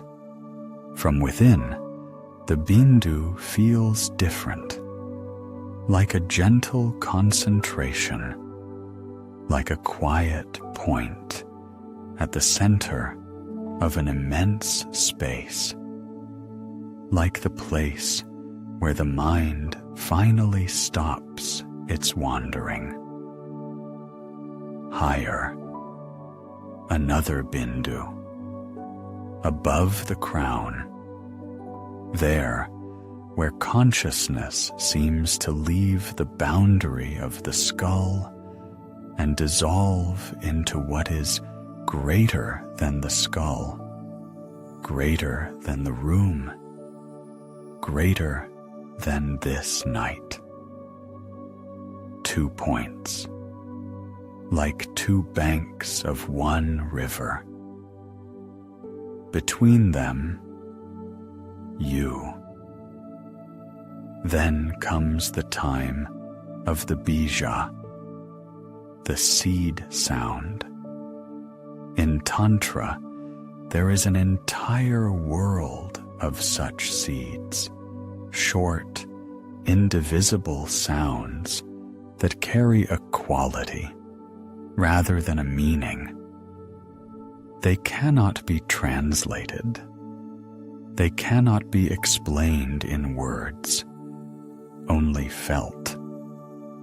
The tradition passes them carefully, from teacher to student, because a bare sound without understanding is an empty shell, but a sound spoken with intention and inner silence, that is something else entirely. Sometimes the bija is spoken aloud, barely audibly, sometimes only inwardly, and sometimes not spoken at all, neither aloud nor silently, simply allowing it to arise in the body as sensation, as warmth, as a quiet hum that was always there, only you did not notice it in the noise. This is the side of Tantra that is hard to describe from outside. One can only approach it quietly, gently, without haste. And then, the offerings. This is the simplest part. A flower, a few drops of water in a small bowl, the flame of the lamp, a few inhales of the fragrance rising from the smoldering stick. In traditional puja, there are 5 offerings: earth, water, fire, air, space. The 5 elements from which the world is woven are returned to the one from whom they arose.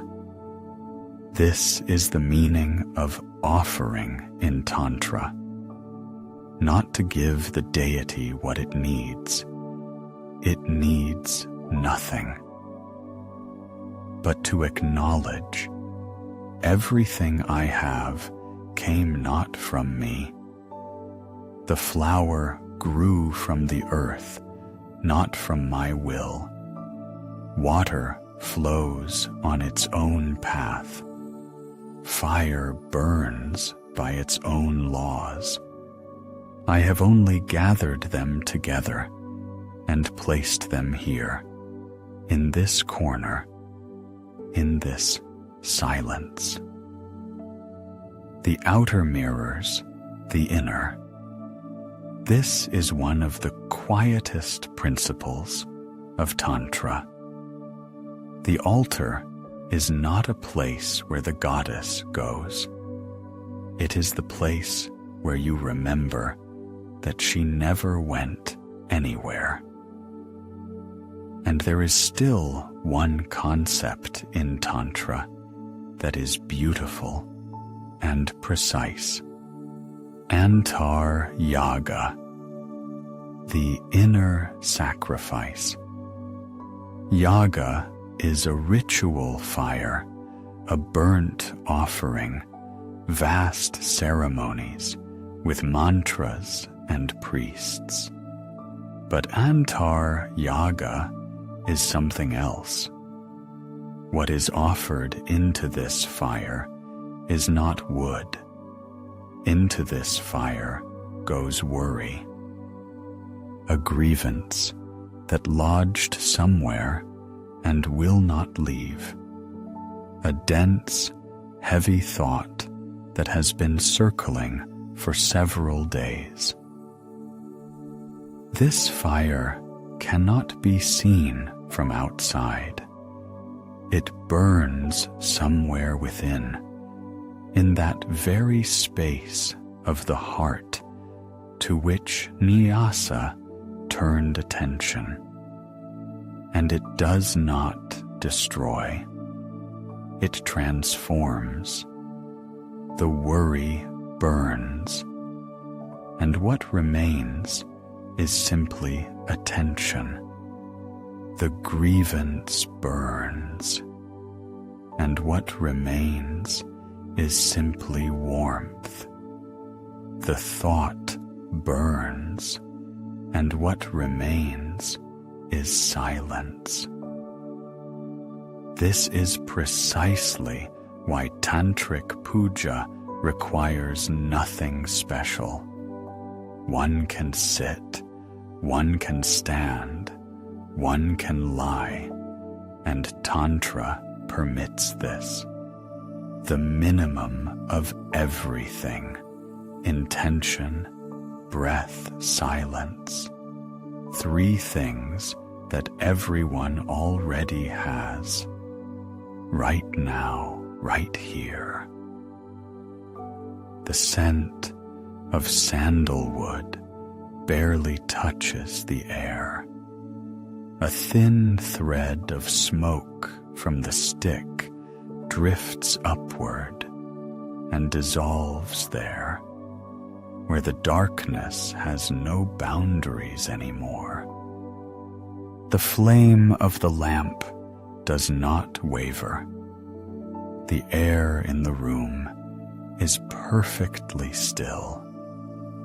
And in this stillness, only one thing is audible: one's own breath. This is puja, not a ceremony, not a ritual, not the placation of someone invisible. It is the placing of yourself in space. Quiet, conscious placement, like a compass needle that has found north. You have found your north, and you have stopped. About puja as a living, breathing tradition, about home altars, about the evening arati, about prasad, there will be a separate story. There is much beauty there that awaits its time.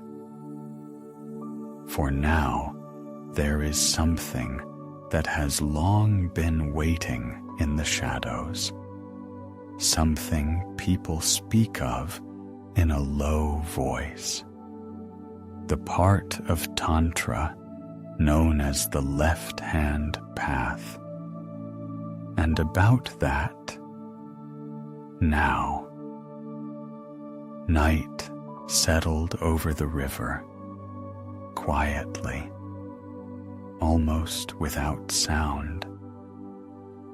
Only the crackling of a fire, the smell of resin and damp earth. Somewhere in the distance, a barely audible bell. One strike, then silence. Several people sat by the water, dark silhouettes, motionless, their faces almost invisible, only the reflections of the flame on cheekbones, on hands, on the folds of cloth. They spoke quietly, sometimes fell silent, and the silence between the words was as dense as the words themselves. This place, by the river, had witnessed much. This is what the quiet puja in the corner of the room left as a riddle. The path known as the left-hand path, Vamachara.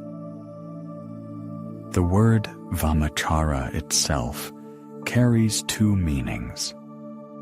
Vama is left, and Vama is beautiful. The duality is already in the name. This is not by accident. The 5 Mak. That is what the 5 foundations are called. The 5 things that in this path become the point of meeting between the forbidden and the sacred. Wine, meat, fish, grain, union.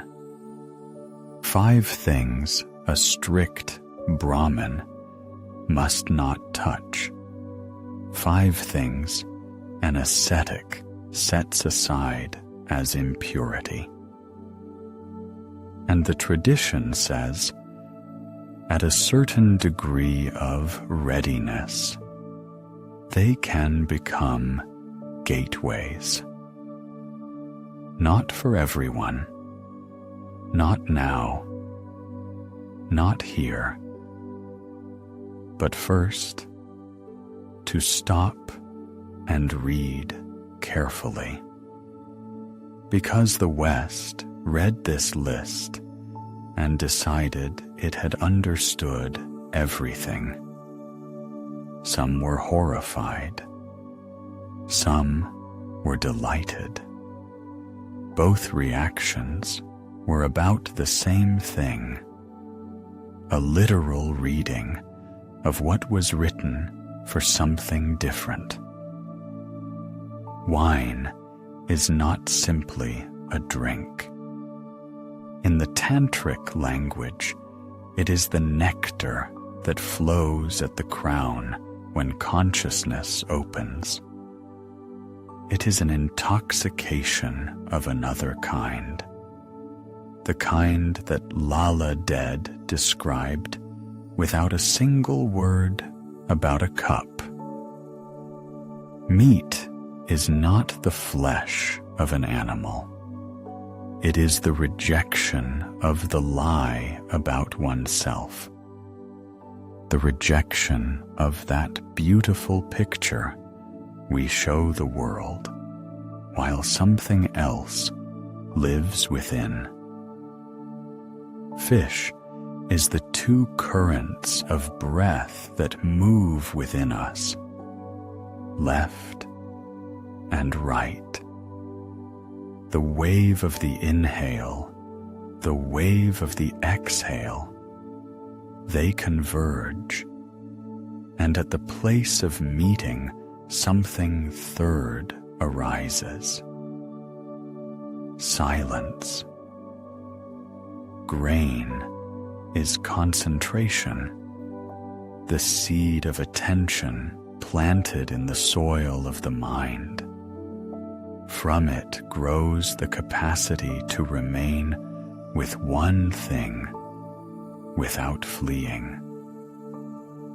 And the 5th, Maithuna, union, the inner joining of 2 principles, not physical, energetic.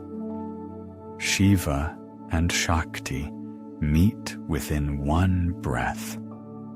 What was always separated is together again. This is the meaning, nothing more and nothing less. The tradition does not hide these words. It only says, read slowly.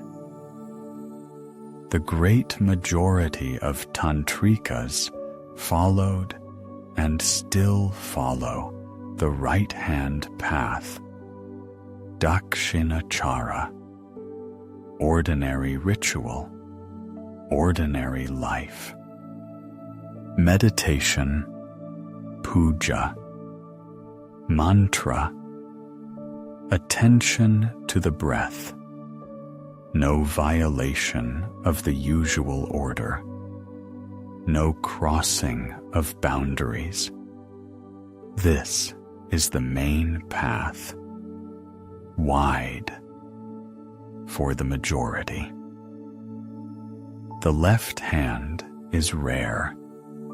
This is a path for those whom the tradition calls Veera, the hero, one who is capable of meeting the dark within themselves and not becoming frightened, and not becoming proud, not mistaking darkness for freedom, but passing through it as through a gate. The tradition knew 3 levels of student. Pashu is the bound one. The word comes from the word for beast. A person led by instinct, fear, habit. Most of us begin here. This is not an insult. It is simply a description of where the foot stands. Veera is the hero, one who already hears the call, who is no longer asleep, who is ready to meet something that goes beyond the familiar. This path demands maturity. It demands a teacher. Divya is the divine, one for whom division no longer exists, for whom everything is already one, who needs no gate because the walls are gone. Each level, its own path. One practice does not pass into another without a turning point, without the recognition, I stand here, not there. Without a teacher, the left-hand path becomes dangerous, not because there is dark magic in it, but because without a mirror, a person easily mistakes permissiveness for freedom, pride for attainment, desire for wisdom. The mirror is the teacher, one who has already walked this way, who is not deceived, who sees you more clearly than you see yourself. This is precisely why the tantric tradition insists so strongly on the line of transmission. This is not formality, not hierarchy for the sake of hierarchy. It is the only safeguard on a road where the maps were drawn by those who passed through and returned. At the fire, one of those sitting raised their gaze to the water. The river flowed, quietly, as always. Most of the Tantra being sold today under that name has nothing to do with the tradition. Books with flowers on the cover, seminars with promises, spiritual tourism dressed in Sanskrit terms. The tradition knew this and warned against it, not because it wanted to preserve power, but because it understood the force that liberates, when mishandled, destroys. Fire warms, and it also burns. One of the sages, commenting on the 5 Mak, wrote, "The one who knows is silent. The one who does not know speaks." This is not a riddle. It is an observation. The crackling of the fire by the river grew quieter. The wood was burning through. The darkness thickened over the water. The figures had almost merged with the night. Perhaps this itself was the practice, to sit by the fire until it burned out, not to leave early, not to rush into the darkness, and not to cling to the light.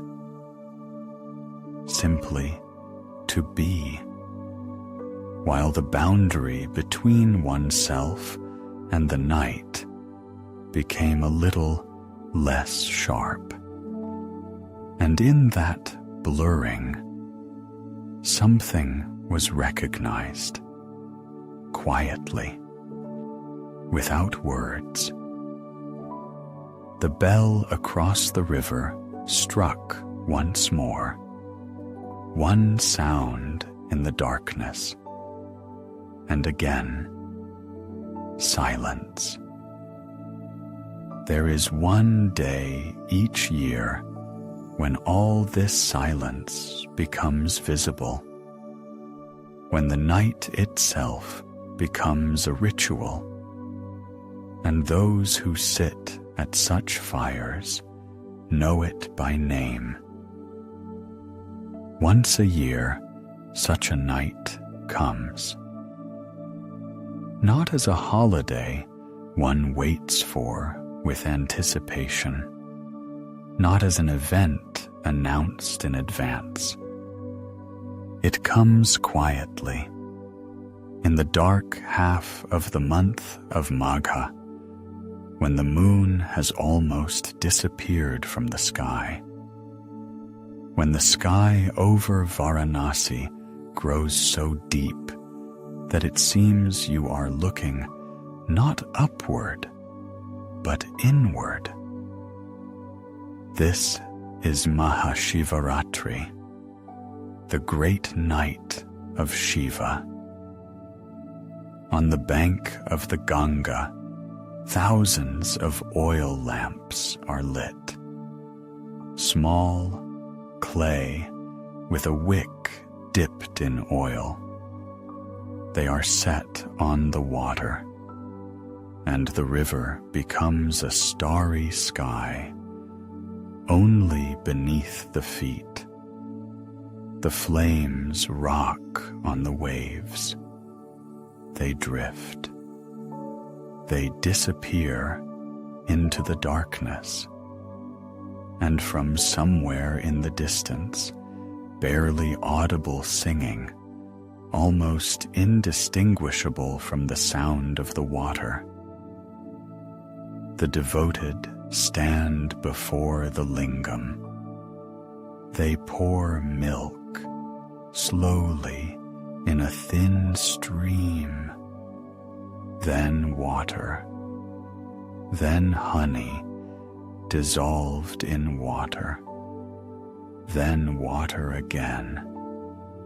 5 offerings, 5 times, like the 5 directions of space, like the 5 sense organs, like the 5 elements from which all that exists is made. White steam rises from the cold milk on the stone. The smell of ghee mingles with the smoke of incense sticks.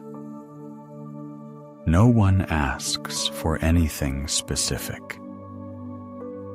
This is important to understand. They are not here to beg for a harvest, health, or good fortune in their affairs.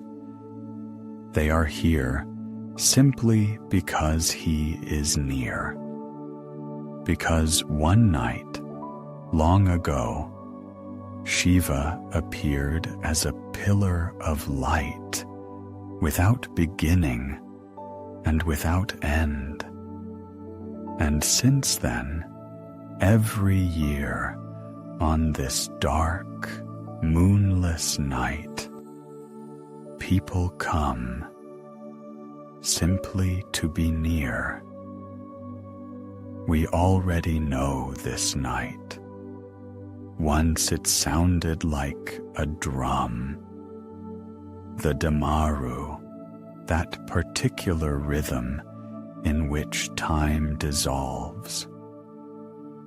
Now it sounds like silence, the very same silence, only without a sound. Someone sits by a fire, shoulder to shoulder with a stranger. The vapor of breath mingles with the smoke. The distant singing has come closer. It is a mantra repeated again and again, not so that something will happen, but so as not to stop. Shiva, Shiva, Shiva, a word that leads nowhere except to itself. All night, not to sleep. This sounds like effort, but those who have sat by the river on such a night say something different. They say that at a certain moment, the border between waking and sleep becomes as thin as tissue paper. The body is tired. The head is heavy. But something inside does not sleep. Something inside sits quietly and watches, observes the fire, the smoke, one's own breathing. And this is not sleeplessness. This is presence. This is precisely where Tantra leads. Not to ecstasy, not to visions, not to power, to simple, clear, undimmed presence. To be here fully, without one extra layer between oneself and what is. You are lying now in the darkness. Your eyes are closed. Your breath is slow. And if you listen, you can notice something similar. Not silence outside, but silence inside. The silence that was always there. Only in the day one cannot hear it over the noise of things to do. The paradox of this night is simple and beautiful. The night in which they do not sleep, and the night in which you are now falling asleep. These are the same night, only named differently. Both there by the river, and here in the darkness of your room. The presence is the same. Simply once a year, it is met with open eyes, and every night, quietly, with closed ones. Sleep, too, is an offering. The heaviness of a body releasing its tension. This is also a sacrifice, not from weakness, from trust. You allow yourself to grow heavier. You allow your hands to lie as they should. You allow your breath to slow, to grow longer, quieter. The breath that slows. This too is a mantra. Without words, without effort, simply a rhythm that was in you even before the first conscious inhale. On the bank of the Ganga, the lamps are still drifting. Several hundred, several thousand small fires on the black water. Each carries something of its own.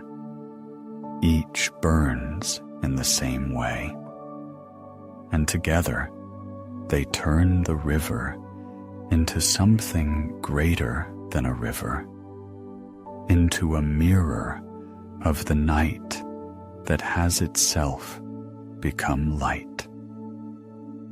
Somewhere, an elderly person sits completely still, eyes half open, not looking, simply present. They have been coming here on this night for many years. When young, with expectation, later, with questions.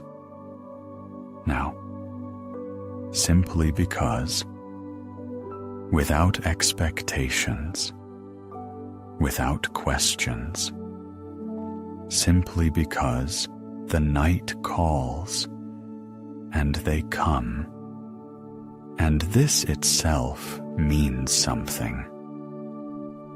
Perhaps this is the simplest definition of Tantra. Not a teaching, not a system, not a collection of practices, simply to come to where you are called, to remain near, to ask for nothing beyond what is already there, and to notice what is there is enough. Milk flows down the stone. Smoke drifts upward. The Ganga carries its lights somewhere into the darkness. The night goes on. It is in no hurry. And somewhere in this silence, one more question, the quietest of all, the one this long journey has been saving for last. One final question remains. It is simple, so simple that it is easy to miss. What is Tantra truly? After everything said tonight, after Kashmir and Lalla, after Khajuraho and Puja, after the night of Shiva and the fire by the river, what remains when everything unnecessary falls away? This remains. What is present right now? The darkness around you, the weight of your body on the bed, the air that enters slowly, without effort, and leaves. This sound, this warmth, this pause between one breath and the next. Tantra was not a forbidden book kept under 7 locks, not a secret ritual in the nighttime forest, not what the bright covers on Western shelves made of it. Tantra is an ancient art, one of the oldest on earth, and its essence is simpler than it seems. To see the sacred in the ordinary, that is all. not to flee the world in search of something higher, not to close one's eyes to what is there, but to look directly at the place where you already stand, and to notice everything is already here. In every inhale, Shakti. In every pause, Shiva. In every moment of their meeting, you. Shiva is presence, pure, without form, without demands, the background that goes nowhere. It was here while you fell asleep as a child. It is here now while you lie in the darkness.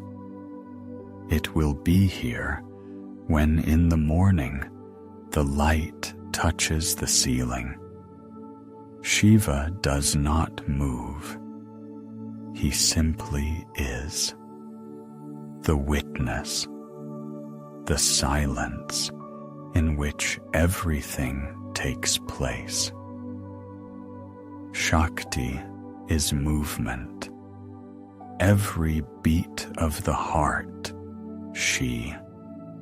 Every sound that reaches you through the night. Every image that rises when you close your eyes. Every feeling, light as a fragrance, heavy as tiredness in the shoulders.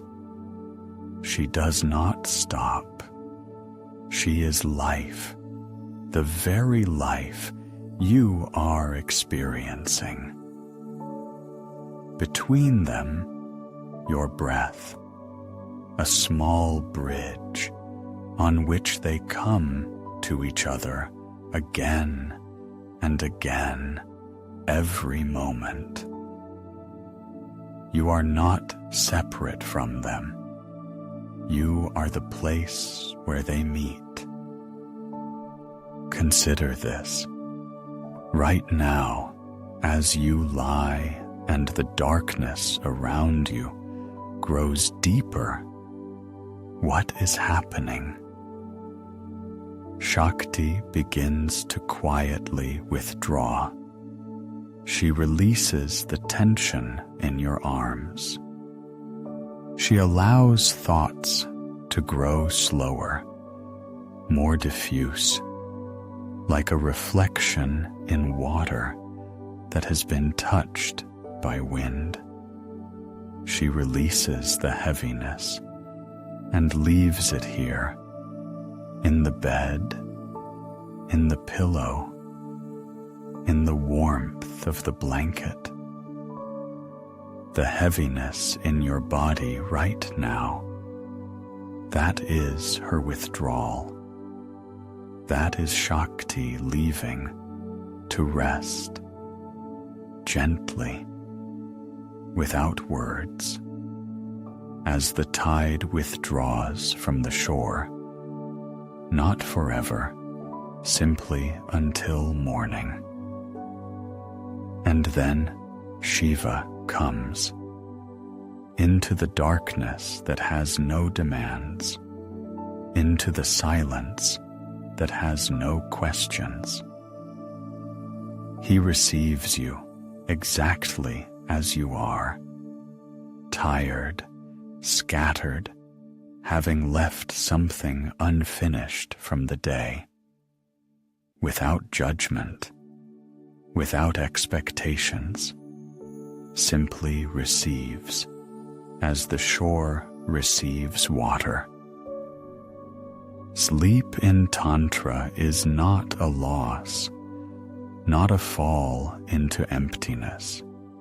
It is a particular state, dissolution. Every night you disappear a little. You release what you were throughout the day. A name, a role, efforts, concerns.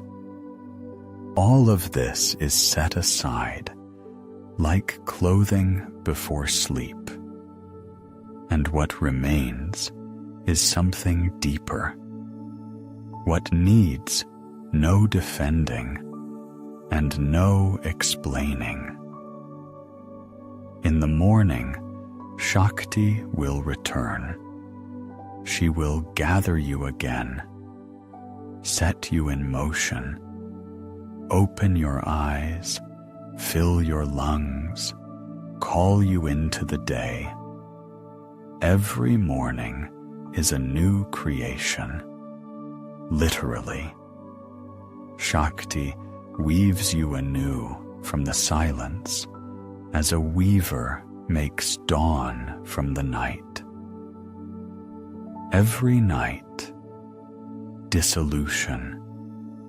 Every morning, appearance. And between them, you, a small spark in which they recognize each other. This is what the 112 paths are that Devi asked Shiva for that night in the mountains. All of them, different entrances, through breath, through sound, through gaze, through a pause. But all of them lead to one place, here, to this point, to this body, to this silence in which you are now lying. You are already home. You were always home. Perhaps this is the most secret teaching of India. Not forbidden rituals, not secret formulas, but this simple, quiet recognition that everything you see, hear, and feel right now is already sacred, that your body lying in the darkness is already a temple, that the breath you do not even notice is already the path. There is no need to go anywhere, no need to change anything, only to notice, only to allow, only to be here, in this breath, in this darkness, in this warmth. Let Shakti quietly release you. Let Shiva receive your stillness. Let between them, in this pause, in this place where you are, there be quiet, very quiet. And about the one who sleeps at the very base of the spine, who sometimes rises and turns the whole inner map upside down, that will be a separate conversation very soon. Not tonight. Tonight, only this. Darkness, breath, silence. The meeting of two who never part. You are among them. You are part of them. And now you dissolve, slowly, without effort, as light dissolves in water, as sound dissolves in silence, as day dissolves in night. Sleep peacefully.